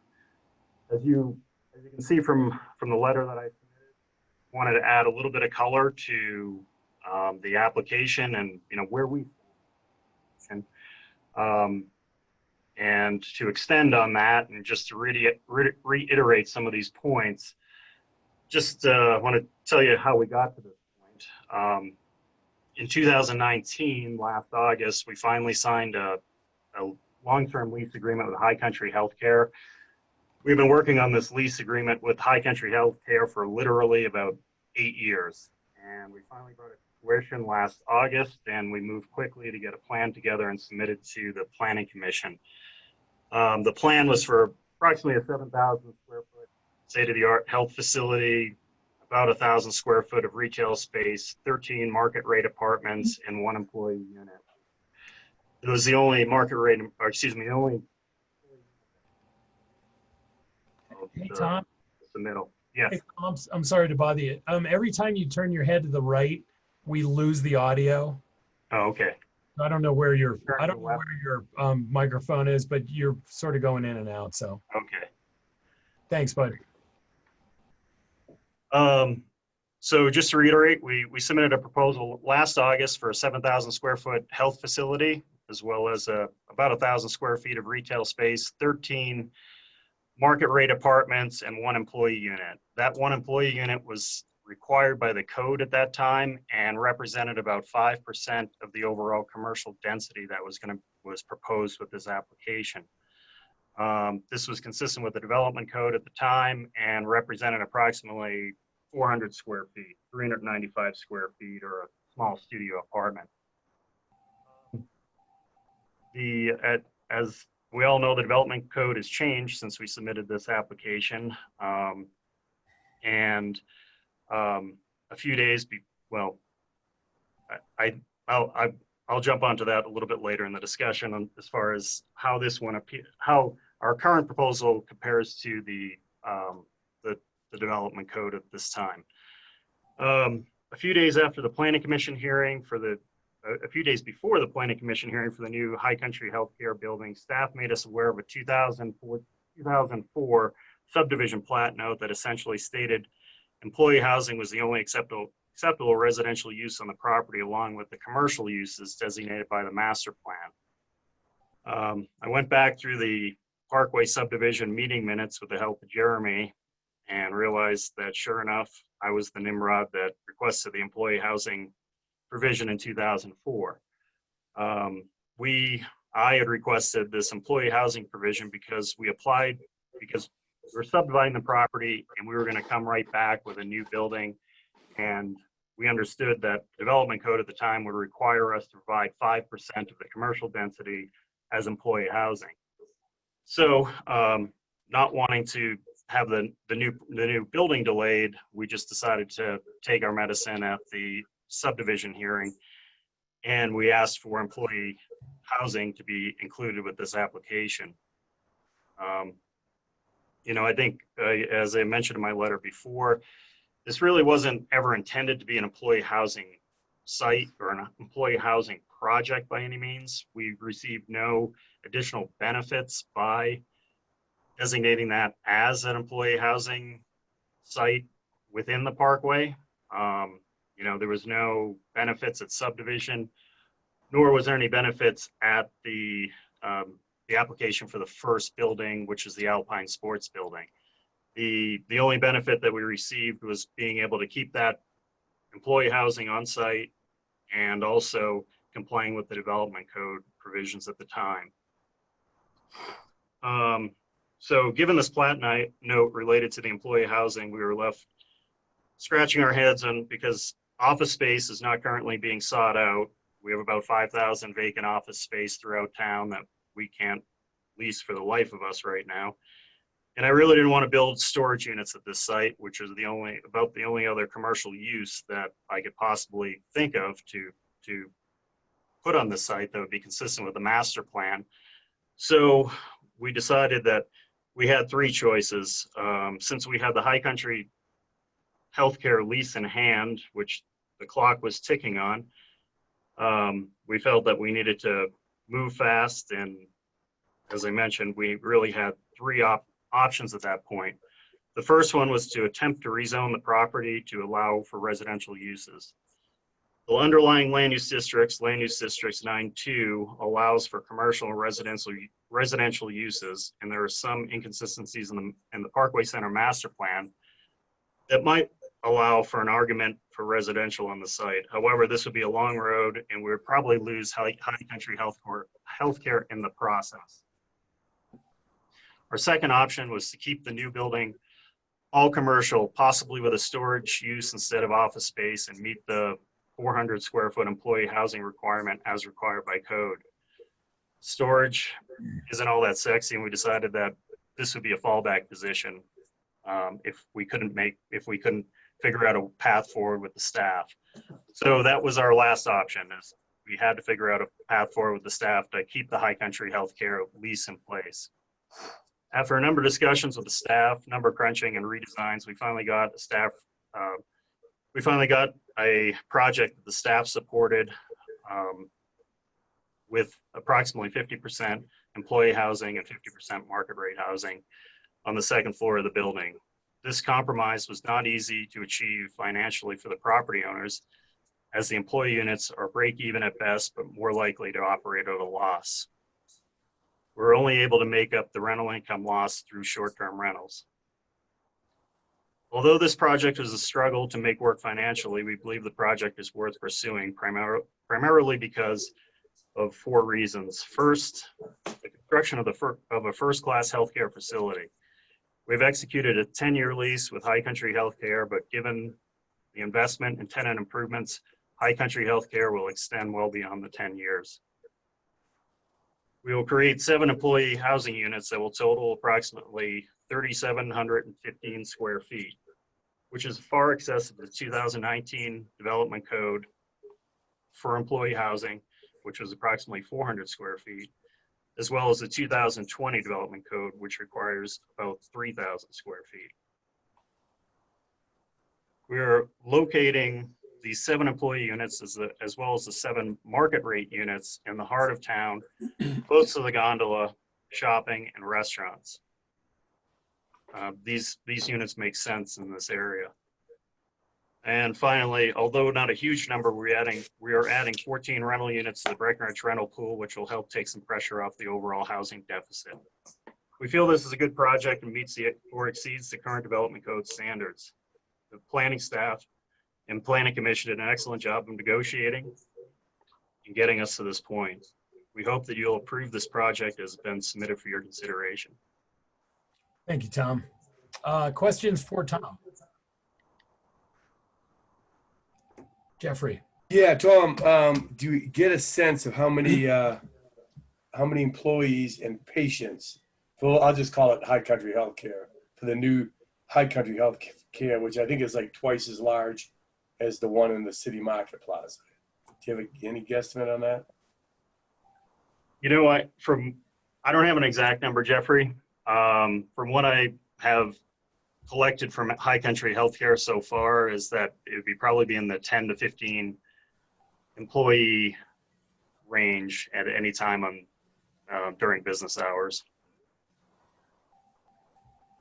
Other questions for the applicant? Gary.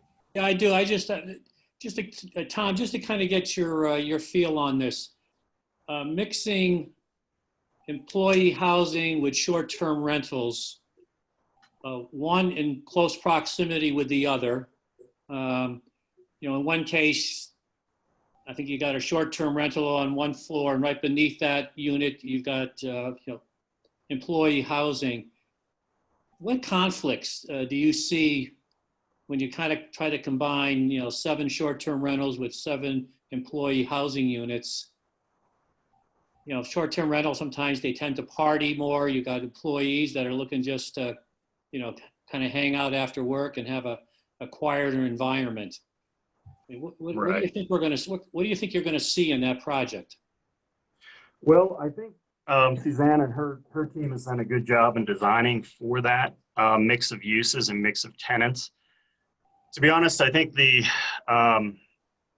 I guess I'd be more concerned about the potential conflict between the commercial uses and the residential uses, if there is any conflict, just because, these commercial spaces run music, have equipment operating.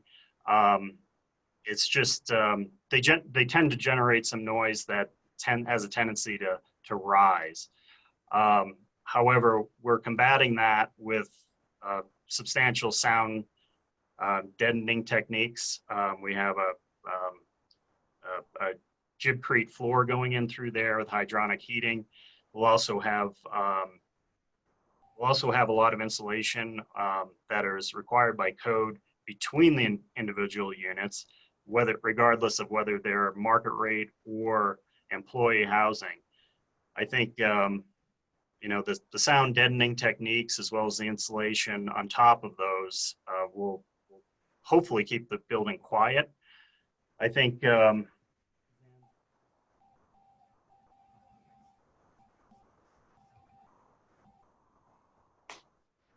Hey, Tom, we can't hear you. Can't hear you. Sorry. Suzanne's group has done a great job of separating the exterior spaces from the blocks of employee housing in the center or core of the building. So if we have the site plan or the floor plan in front of us, we basically have a common hall that is loaded on both sides with units. And these units essentially are the employee units are grouped together so that there aren't many common walls with market units. So I think we only have an instance of 2 cases where we have an employee unit that shares a common wall with a market unit. So hopefully between this creative spacing and planning, the sound deadening techniques that we hope to employ, we won't have a lot of conflict between the employees and market rate users. Other questions for the applicant? Tom, are you aware of any sort of urgent care or any type of use like that High Country is looking at? From what I understand, it's going to be a very similar use to what they currently have in the City Market Plaza. They will not have, ambulances screaming in through the parking lot or accessing this site. There may be an occasional one, but this is, for all intents and purposes, this is not an emergency facility. It's a medical clinic for non-emergency use. Okay, thanks. And do you have an understanding of what might be required after the traffic study? Are you prepared for any sort of, I guess, CDOT change requirements? Yes, we've been working with the Town of Breckenridge Engineering Department as well as CDOT and our transportation, our traffic planner.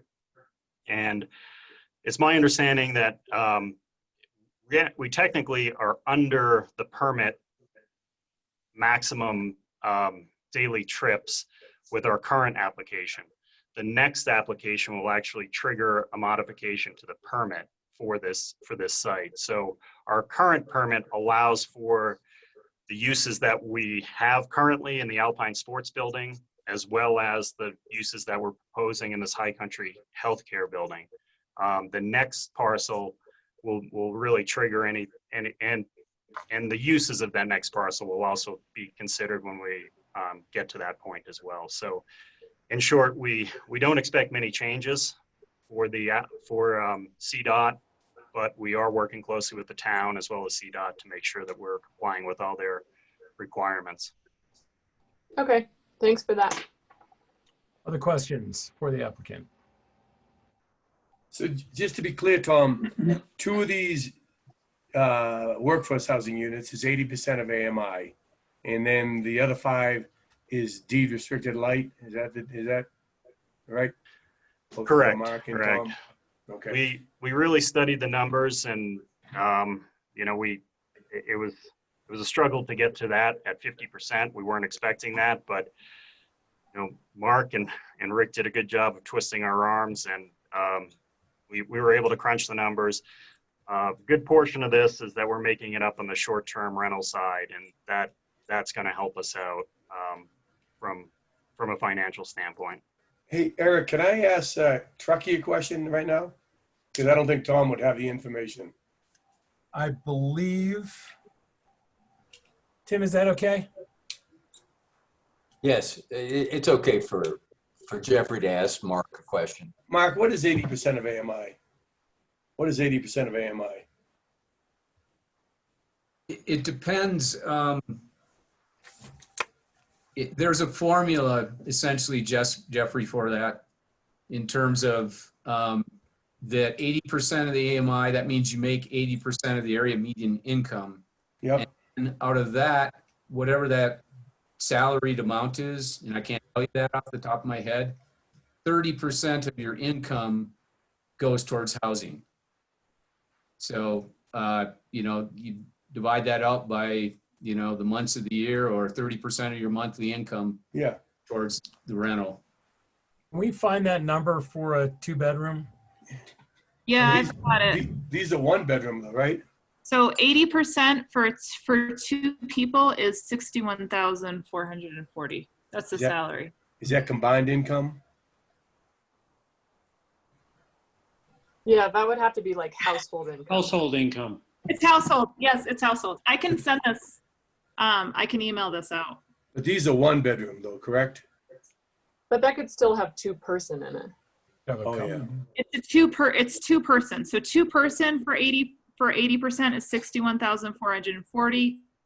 1.5 person is 57,600, and one person is 53,760. And that is what's called true. This is from the 2020 Summit County Area Median Income. So 80%, Gary's good with math. 80% of AMI for one person, Gary, what would that be? But that is 80%. That I is. was, okay. so 100% for one person is 67,200. Jeffrey, that'd be roughly $1,500 a month, I believe. It's exactly $1,500 a month, Eric. Outstanding. I could have got it. Give me some time. Man, you're the new man.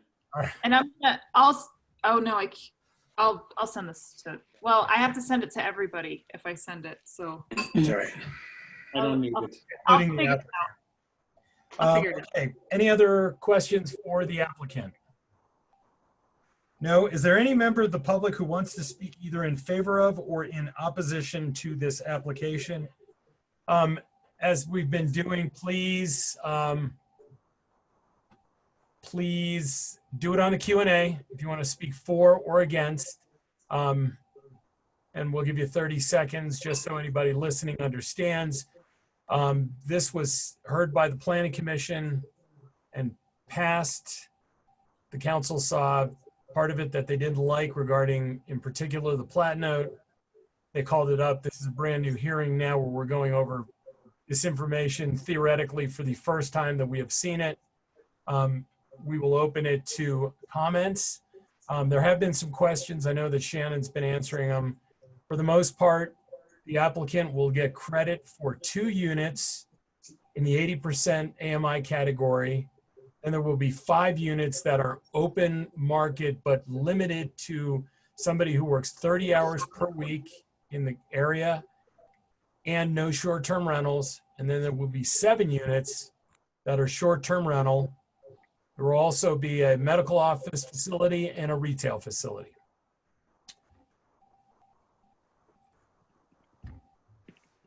Forgot to set my timer, but I feel like I spoke for 30 seconds. There's one question.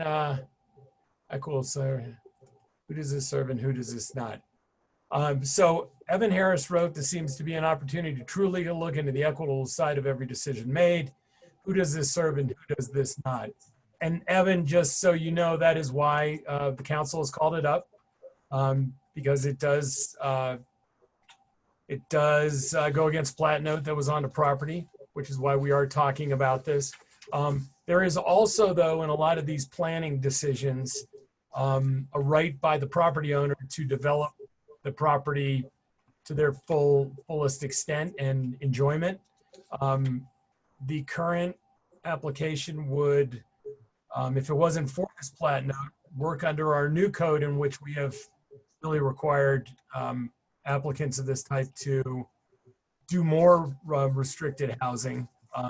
The short-term rental market has really hurt the community, and we've been trying to push some stuff into the long-term rental. All right, since Evan is the only one that has commented, we will move on. And Evan, thank you for watching and thanks for your comments. All righty, is there any further evidence to be offered in this matter? Seeing none, that is a no. Does any member of the council have any questions or desire any additional information from anyone who has spoken or who has presented information during this hearing? I have a question. So Yes. if we deny this, then would it have to, then would the ordinance that we passed apply? How does that work?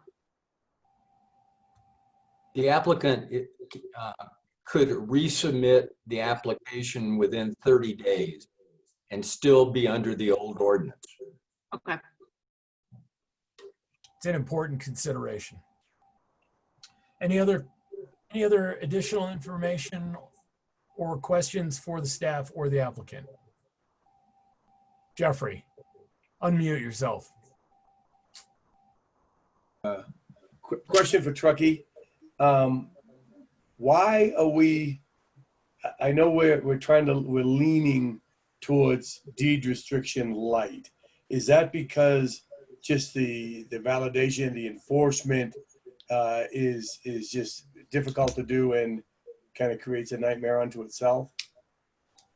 Yeah, thanks for the question, Jeffrey. Yeah, there's a couple pieces of that. One, I'll just say that on town projects, such as the Kane project, Alta Verde, in that case, we're controlling it. We actually have someone monitoring it. Yeah. Doing an AMI target is something that we can manage. It becomes a little more unwieldy when we're doing it with private developments and keeping track of units here and there. And the complexities in terms of whenever someone's income changes, do they still qualify? Do we have to kick them out of the unit? All that. So there's definitely some monitoring and enforcement issues that go with that. And then based on at least Lori's experience, it's more difficult for the developers, obviously, to make the pencil. So that's one of the reasons we kind of went to this deed restriction light on in our latest iteration of the housing code. But he needs those 2 80% AMI to get the points to get this thing to pass. Yeah, that's correct. That's correct, because he's still under our old code, and so that did require 80% AMI. But would it be? I mean, would it even be legal or feasible, or just too unwieldy to say, okay, if we do away with the 2%, the 2 units at 80%, will you drop one of the free market units, or is that just kind of not possible? I think that's possible, for you to have a discussion with the applicant, if that's something they'd be willing to consider. That is a difficult discussion to have on the floor of a hearing, however. Trying to work more of a staff. I mean, I think the only opportunity to do any horse trading, Jeffrey, would be for you to make a suggestion like that. The applicant can decide whether to continue this, I would assume, and then staff could negotiate with them. We can't really, this is really pretty cut and dry. Either you think it's okay to change the plat note, and that would be for 2 properties, or not. That's really what's in front of us right now. I get you. The applicant, after a denial, could also come back with something very similar, but a different product, since they do have 30 days under the old code. All right, any other questions or any other additional information? All right, the call-up hearing in this matter is now closed. It's time for town council discussion. All these discussions will be held in public. We can go into an executive session to ask the town attorney specific questions about matters directly related to the call-up. The public discussion should focus on what the evidence has shown and how the facts apply to the development code. So the floor is open to the council who would like to begin. Don't all jump at once. I'll go. Dennis, please. So if we can modify the plat note for the 2 properties, I like that we gain 7 deed restricted workforce housing units. That's definitely a plus. And I like the fact that it is being built on the developer's land. That's a plus. And I do like the benefit to the community that we're going to house the new High Country Healthcare.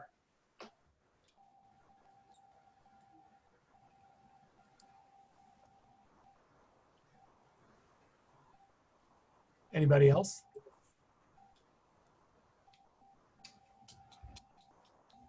Eric, I've kind of gone both back and forth on this one.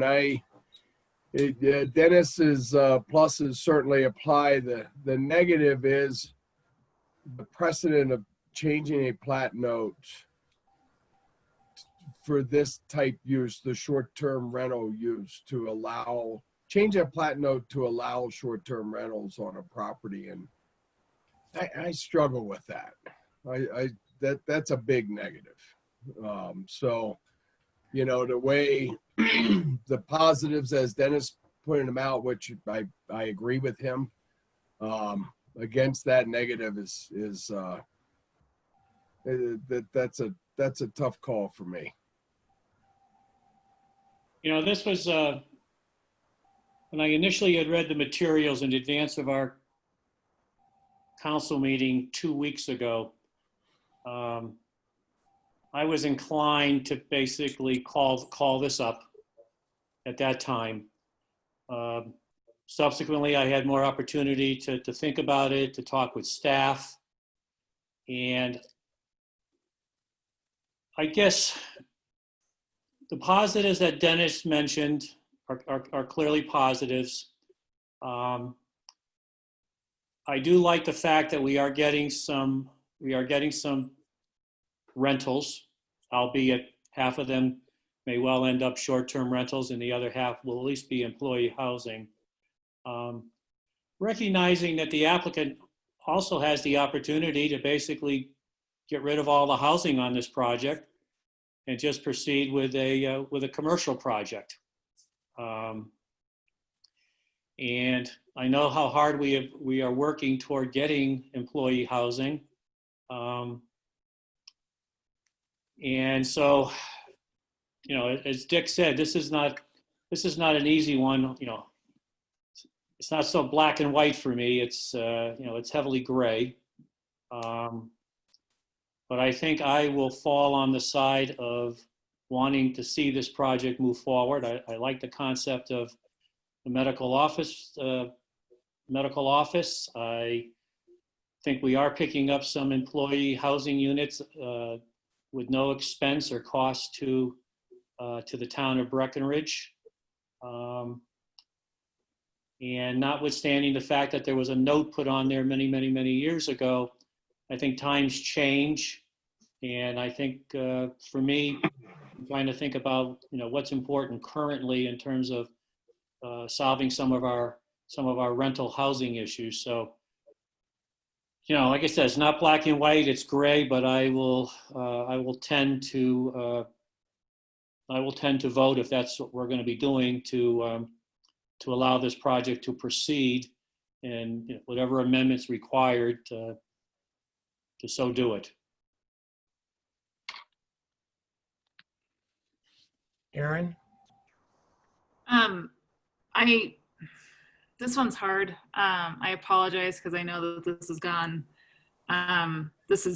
gone through many steps, but I fundamentally just disagree with changing over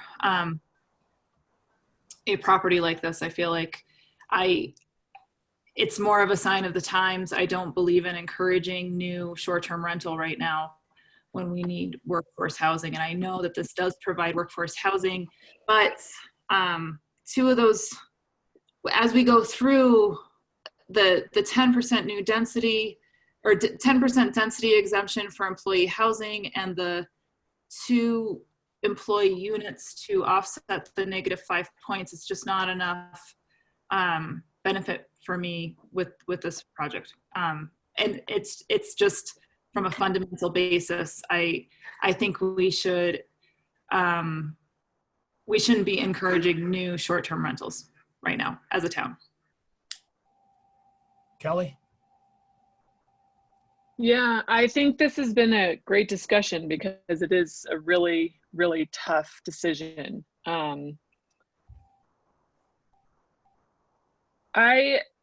I've thought about it a lot, and I think where I've come out is that,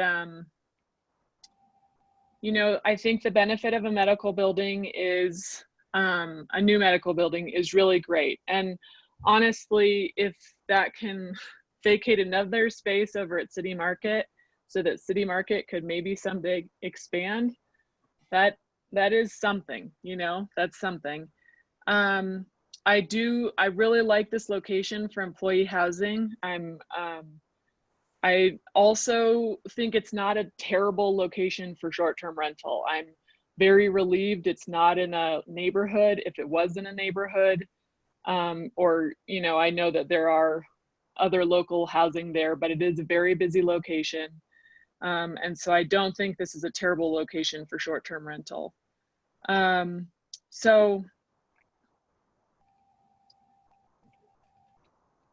I think those were my points. And with that being said, the other thing is that I think this is a better situation than coming out with 100% commercial there. I think it's more positive than negative. So I would support this project moving forward as is. Jeffrey. Yeah, you know what? Until a second ago, I hadn't made up my mind. Like everyone stated before, I mean, there's pros and cons. I'm worried about the precedent. Worried about, the mixed use and the plat note and going against what we decided initially for the land use on a property like this. But I'm gonna vote yes for a couple reasons. One is because of the 7 units, the 80% AMI.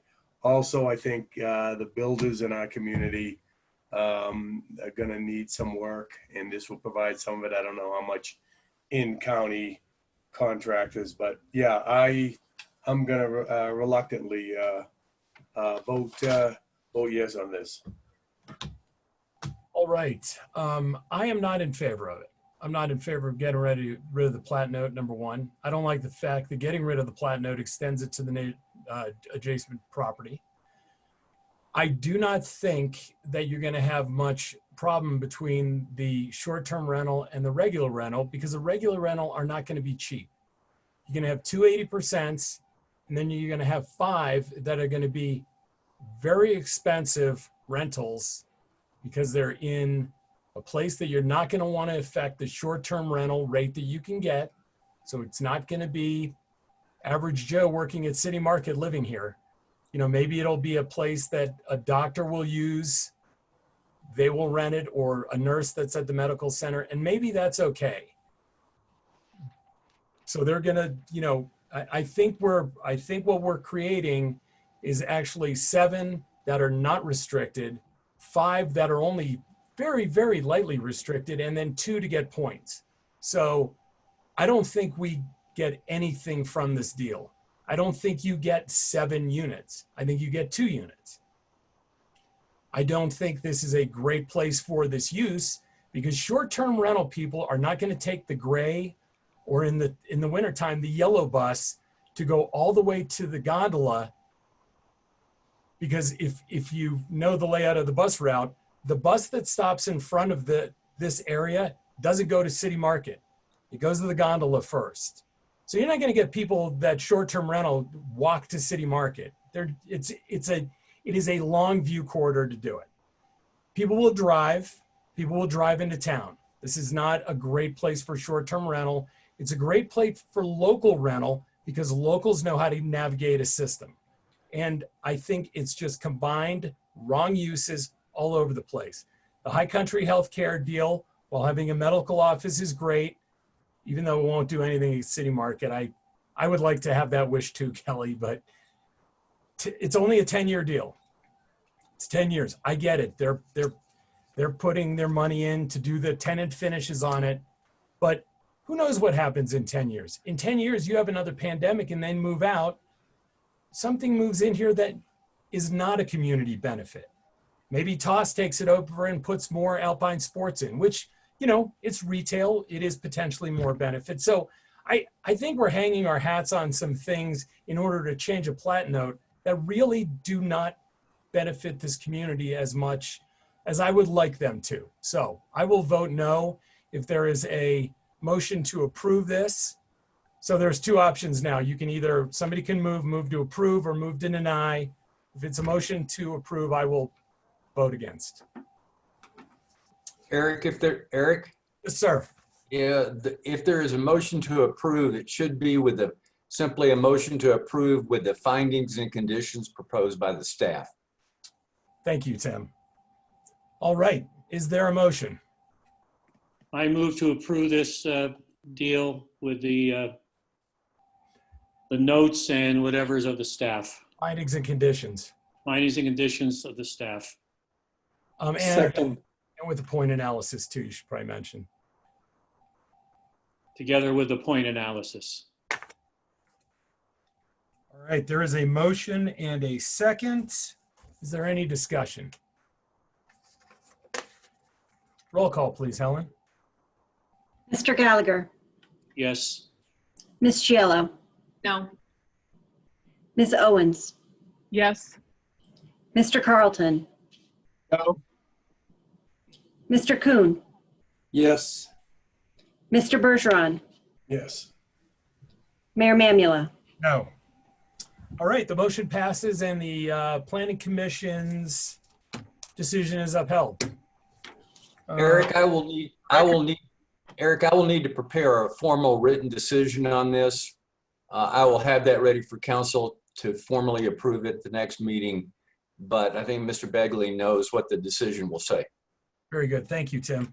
The record of this proceeding consists of pages 1 to 26 inclusive, the council's agenda package for this meeting. 2, all documents admitted into evidence by the council. 3, all documents offered into evidence at the hearing, but not admitted, if any. 4, copies of the applicable provisions of the Development Code and other applicable town ordinances. 5, a transcript of the public hearing. And 6, such other documents as may properly be included in the record. Is there anything further on this matter? This concludes the hearing. Thank you. And thanks for making time tonight, Tom. Thank you for your time. Thanks, Tom.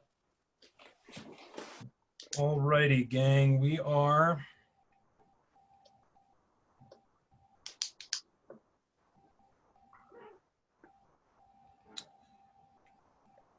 we have Planning Commission vacancy appointments. There is a recommendation in the packet. If anybody would like to make a recommendation. I move we appoint Jay Beckham into the Planning Commission. Second. Second. There is a motion and a second. All in favor say aye. Aye. Aye. All opposed say nay. The ayes have it. Jay Beckerman is the new town council appointed planning commissioner. To fill the vacancy. Fill the vacancy of Dan Schroeder, and this vacancy lasts until October of 2020 when we will ask for more applications. Thank you. Thank you. Okay, we have continuing on with the report of mayor and council members. Jeffrey, Gary, and Aaron went. So Dennis, what do you have?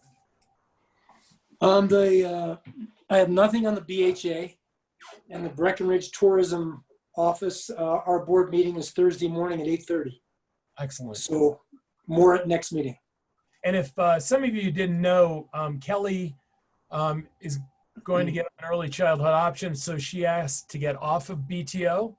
And Dennis is now our BTO rep, if that's okay with everybody. Very good. Kelly, what do you have?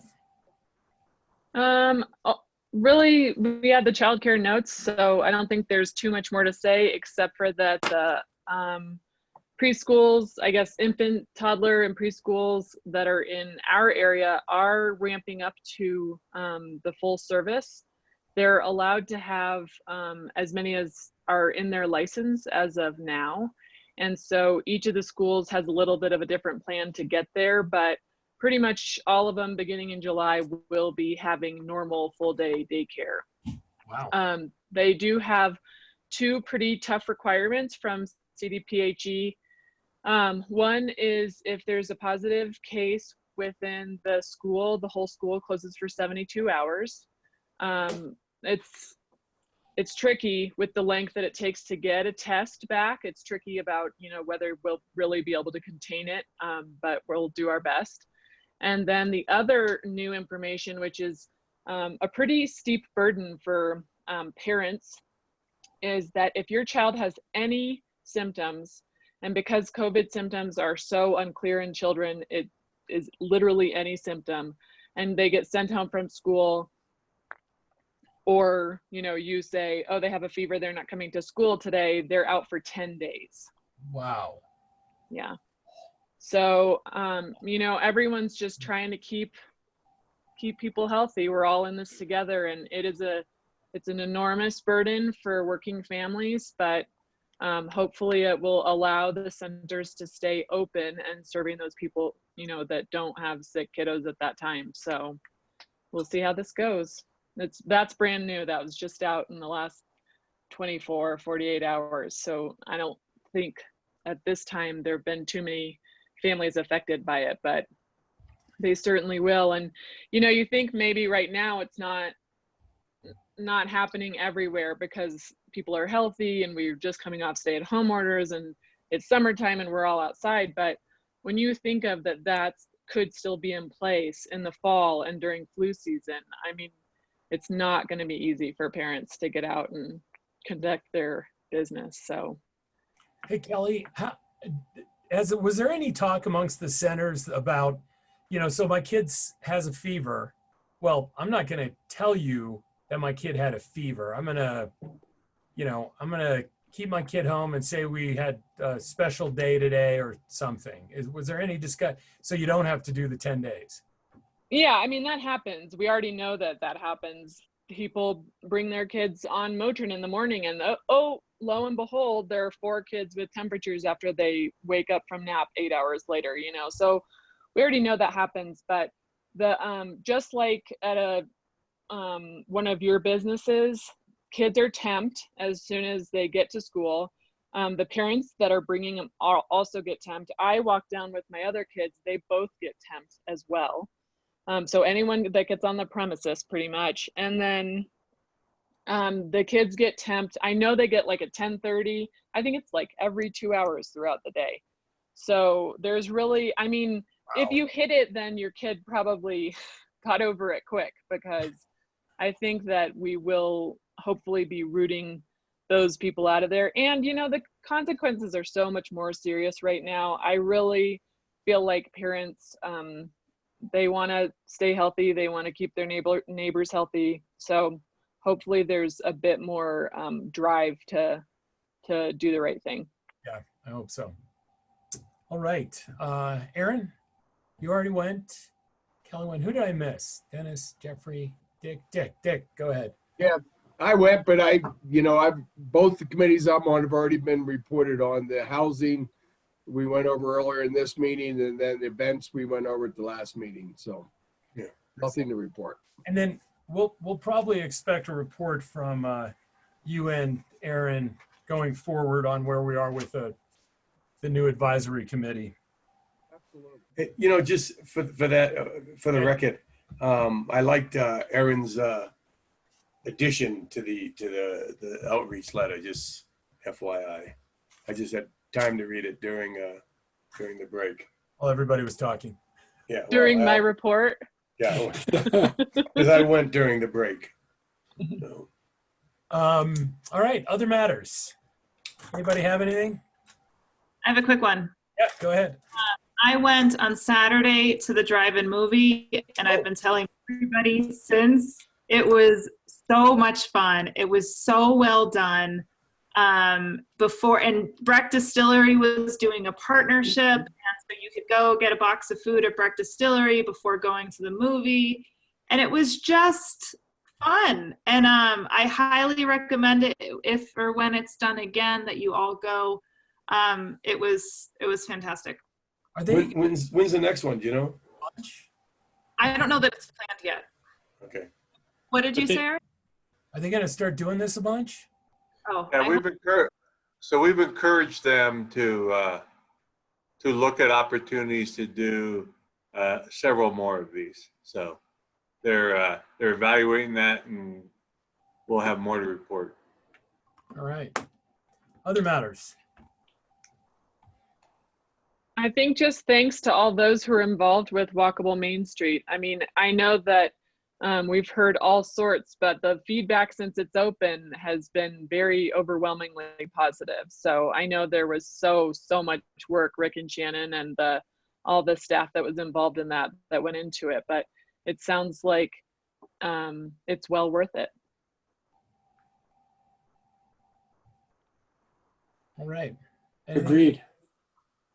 I will just say that I've been tuning into the mayor's dispatches on Facebook every day, and I think the most important message to take away from that is we all have to remember to be kind to each other. These are unprecedented times, and sometimes we have to kind of fight our worst instincts and kind of look to this camaraderie that we're all placed in this circumstance together. Well said, Jeffrey. Rick. The last thing I want to leave you with is we are planning for an in-person council meeting on July 14th.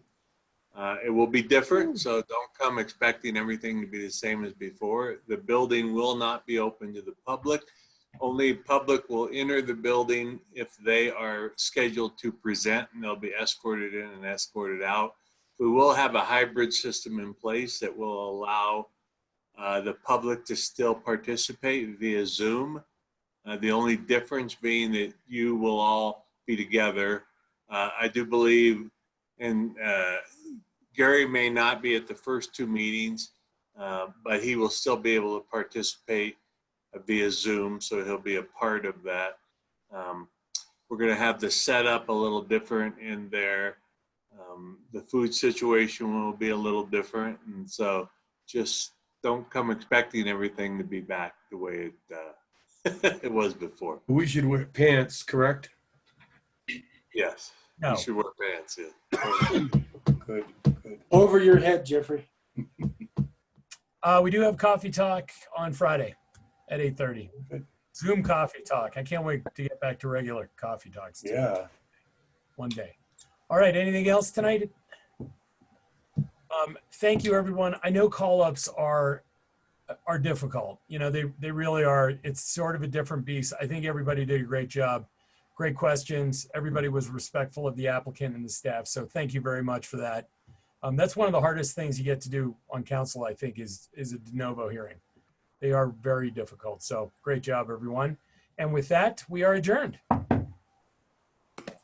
Hey.